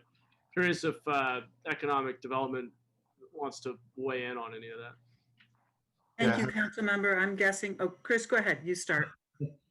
So yeah, council member, just to sort of clarify, so we are very concerned about small business displacement. Based on the recommendation and the language moving forward, it's not so much displacement on industrial sites. And that's, the buffer between the sites that are actually involved tend to be transitional commercial sites. So neighborhood community commercial, I believe mixed use is in there as well. And obviously you're right, that they're smaller sites that obviously have challenges getting leased. And so they're sort of lower class buildings, which is why I think this policy direction has taken place. I think the important thing to bear in mind from a displacement perspective is one of the issues that we're really focused on right now, especially as we look at the recovery, is the ability to reestablish small business, in the next sort of relatively short period. So when we think about especially a 3-year time frame, we've already got vacancies that have been sitting empty for almost a year now as a result directly from the pandemic. And so if it takes us another 6 months plus to get past restrictions on use of space, that could put us halfway through a 3-year period already. And especially as we start to build back small business, especially sort of new entrepreneurs or entrepreneurs that are reestablishing themselves, they're not always looking for, high class Main Street space. Sometimes they need to find these Class B, Class C spaces that are available at lower rents. So they can establish themselves and then sort of move on up the chain. So displacement is very, very much an issue that we're focused on. That there are very much sort of these spaces, typically are transitional. Some of them, aren't viable. And to the extent that these are, chronically vacant sites and there's reasons why they've never been used effectively as commercial sites, we agree, absolutely, the opportunity for housing and the need for housing certainly outweighs continued preservation. But to the extent that, as part of our recovery plan, we need a different type of space to accommodate small business growth, then we should also be bearing that in mind. And I just wanted to add to that the type of business really matters. Of the small businesses might be a rapid prototyping, might be a small manufacturer. So the companies that are in industrial do provide good jobs and do provide councilmember benefits, often provide benefits. And it is really hard because we have a low vacancy rate to relocate them in our area. Totally appreciate Councilmember Prowles's support on working forward for relocation assistance from any prospective project, and just acknowledge as well that with only 2% vacancy in the Monterey corridor, say, or other areas, it's very hard for businesses to move around. A rule of thumb from the brokerage community is 5 to 7% is actually a more healthy vacancy rate, so that people can either come in or move around. And again, it is so important to have, it's true, economic development is not at all saying that affordable housing is not important, just continuing to make this really strong connection between affordable housing and economic opportunity, economic mobility, and the types of jobs that are in heavy and light industrial are such a great place to try to train and make available. And we are scarily close to losing a ton of HILI, heavy and light industrial land, at only 2.7% total out of the 14% that is the total amount of jobs in the city. So we are very low on supply. Thanks. Yeah, that was my sense, and I appreciate the detail, Nancy and Chris. I guess I'll just close by adding that I would be a little nervous about reducing to 3 years. I've leased a number of office spaces, including one in a light industrial building once, and I just know that as landlords negotiate with potential tenants and deals fall through and landlords decide to make new investments in the space to try to attract new tenants, that 3 years can go by quickly. I certainly don't like seeing buildings empty for 5 to 10 years. I mean, that really does become a problem in the community. We have a very prominent site down in District 10 that we're all very concerned about. That's been vacant almost 10 years now, but 3 years with just a normal business cycle feels to me like it's cutting it pretty close. So I'd personally prefer to see it at 5 years, but I'm just wanted to add that, personal perspective. Thanks. That's all I had. Councilman Cohen? Yeah, I just wanted to make the substitute motion to move the staff recommendation. I was going to amend their recommendation to move it to 3 years. I'm a little bit, after the last discussion, not 100% sure if I want to do that. I'll just leave the staff recommendation as is, and we can discuss the years. So I'll just move the substitute motion to approve the staff recommendation. Second. Cohen, I'm not sure who got the second. Who was that? The, I heard a couple voices. I seconded it. I don't know who else did. Me too. You or me, Deb? I think, Sam, your audio is real low. yeah, I can't, Oh, I'm sorry. can't hear you, Sam. Sorry about that. Yep, we got you. All Try right. this one more time. Having device issues. Let's go with Councilmember Perales.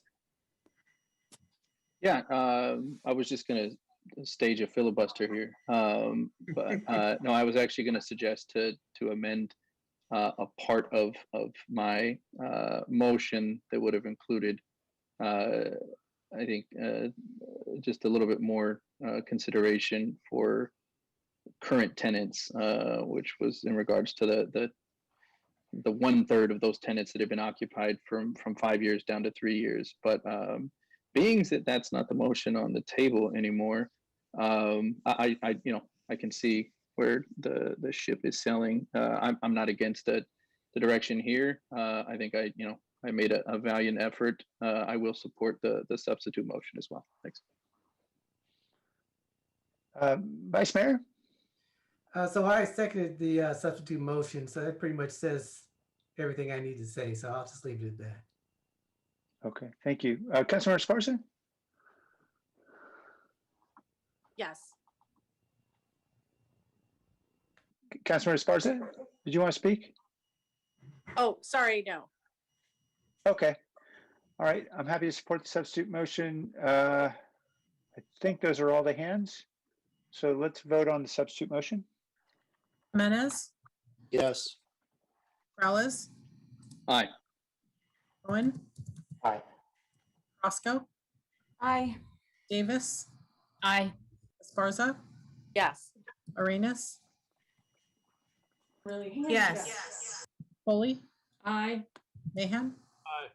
Jones, Aye. Ricardo. Aye. Thank you. All right, thank you. We're now open to public open forum. Mr. Soto? Yes, Paul Soto from the Horseshoe. I'd like to address you specifically, Mayor Ricardo. I want to thank you. I'm really curious to know what the real actual reason was that you agreed to the felon statute removal.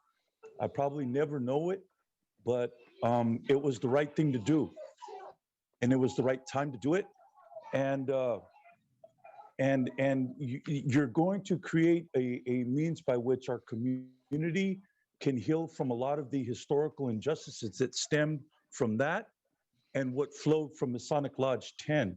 I've been doing a lot of research on Masonic Lodge 10 and the men who served, Judge Lawrence Archer being one of them, who was also a mayor, Judge William Almond, another one, and they were all very, very tight, good friends with Peter Burnett. So we see this cabal of human beings that came over here and inserted this manifest destiny policy within this region and how that tentacled out and how we're confronted with the residual impacts of that today. And so in that sense, I appreciate what you did because what flowed from that is still reverberating today. And so I would really like to have at least some type of committee that is formed that reduces that price because it's not going to cost $400,000. It's just not going to do that. And so I'd really like to work with you on really mitigating that cost so that the issue of its removal does not continue to reverberate, that we can have some point of healing around that issue. But I do want to thank you for making that move. It was a wise move, and it was the kind of move that we do expect from our leaders. And so I just wanted to extend that personal thank you to you. Thank you, Mr. Soto. And if you're interested in the reasons, I wrote a really long piece on medium.com. So if you have the time, feel free to read. That is a long one. Mr. Beekman. Hi, thank you. I feel at this time a U.S. Senate impeachment process of the former president is meant to ask how to create boundaries in what to consider as unacceptable in the negotiative and deliberative powers of a U.S. president. An important lesson I hope we're all learning from this Senate impeachment process is simply that the president must be held accountable for his recent actions in some form. We are at an interesting moment of time, of well-reasoned ideas that can offer both accountability and forgiveness. As this country is about to embark on a journey in the next 4 years that can invite the country to set goals helped develop by all sides in the last decade towards the ideas of peace, health, human rights, green sustainability, and more open, positive, sustainable democratic practices within a local community. These are practices that can invite everyone in a united shared effort. From this in San Jose, ideas of accountability and human rights have been working long before COVID-19. I hope San Jose can continue a process of everyday community, its city council, and its election process that will have an important part and voice in city government, and how the future of San Jose can continue to grow and mature. With 38 seconds left, in other thoughts, please include new ELI affordable housing ideas, police, mental health, and renewable energy practices and jobs as some of the many community ideas to not give up on in what may be a difficult next 5 to 10 years in San Jose and the Bay Area. Good luck on continuing a good logic of compromise with hazard pay issues. And after the 2017 flood, the need of good language interpretation was deemed important within city government. If possible, it is time to organize and ask multilingual government staff if they can pitch in and be paid some overtime to help with language interpretation at Zoom meetings and other events. Thanks a lot. Thank you. Jasjit Mund? I'm sorry if I mispronounced your name. Hi, can you hear me? Jasjit? Hi, welcome. Hi, my name is Jasjit. I'm a San Jose resident. I'm someone who helped draft the letter in support of the farmers' protest that I sent to Mayor Liccardo, Vice Mayor Jones, and the council members. I wanted to highlight the importance of supporting the farmers in India and the right to protest, which is a fundamental right in all functioning democracies. If folks are not aware, farmers in India have been protesting since November 2020 in defense of their livelihoods. The federal government passed 3 new agricultural laws that basically privatize the farming industry and leave farmers at the mercy of large corporations. The Indian government responded to a protest by farmers in January by shutting off the internet, beating protesters, and arresting media officials. What has happened in India and continues to happen is a human rights issue. The oppression of the farmers stands on the historical oppression of the Sikh people. With so much of the San Jose constituents being Sikh and South Asian, and with the imminent threat of further violence by the Indian government, it's imperative that the city government voice its support for the farmers and their right to protest safely and condemn the violence used against them by the Indian government, following in the steps of Fresno Mayor Jerry Dyer. Thank you. Thank you. Call-in user 2. Yeah, I hope that the city can get their act together, get these businesses back open, and start focusing on local issues versus what's happening in DC. I mean, we have so many problems here with poor infrastructure, a terrible police department that's looking for a pie-in-the-sky police chief. I hope the new police chief focuses on real crime versus fringe issues and taking kids to Target and camp and all these other, nice phony PR campaigns of complete crap. Maybe you should maybe this police department, I wish the city council could have the police department focus on helping prosecute real criminals and keeping them in jail. Although, Lori Smith, the sheriff, who's corrupt, pretty difficult. The district attorney, Rosen, terrible. But the city council and the police department has to fight for the citizens when terrible things happen. I mean, Bambi Larson was murdered, 2 years ago? Terrible. Sam did a terrible job handling the whole thing. He ran out of John Muir Junior High School like he was on fire. Eddie mucked it up for the cameras, that's for sure. But no, it's just terrible how you guys treat the regular citizens here. The roads are bad. Potholes everywhere. You can't pave the roads. You want to build these new pie-in-the-sky cities that are ridiculous. It's not going to make it. This whole city is crumbling, and the trash everywhere on Highway 280 is awful. In my district, there's burned out buildings. It looks like Detroit in District 9 is terrible. But yeah, you guys should be ashamed of yourself. Every single one of you, even the people who do a good job half the time. Thank you. Catherine Hedges? Good evening and thank you. First of all, Mayor Liccardo, I'd like to thank you for agreeing to take down the felon station. I agree with Mr. Soto's comments. And that's about it. Thank you very much. Okay, thank you. Thank you, everybody. Good night and stay healthy. This meeting's adjourned. Good night.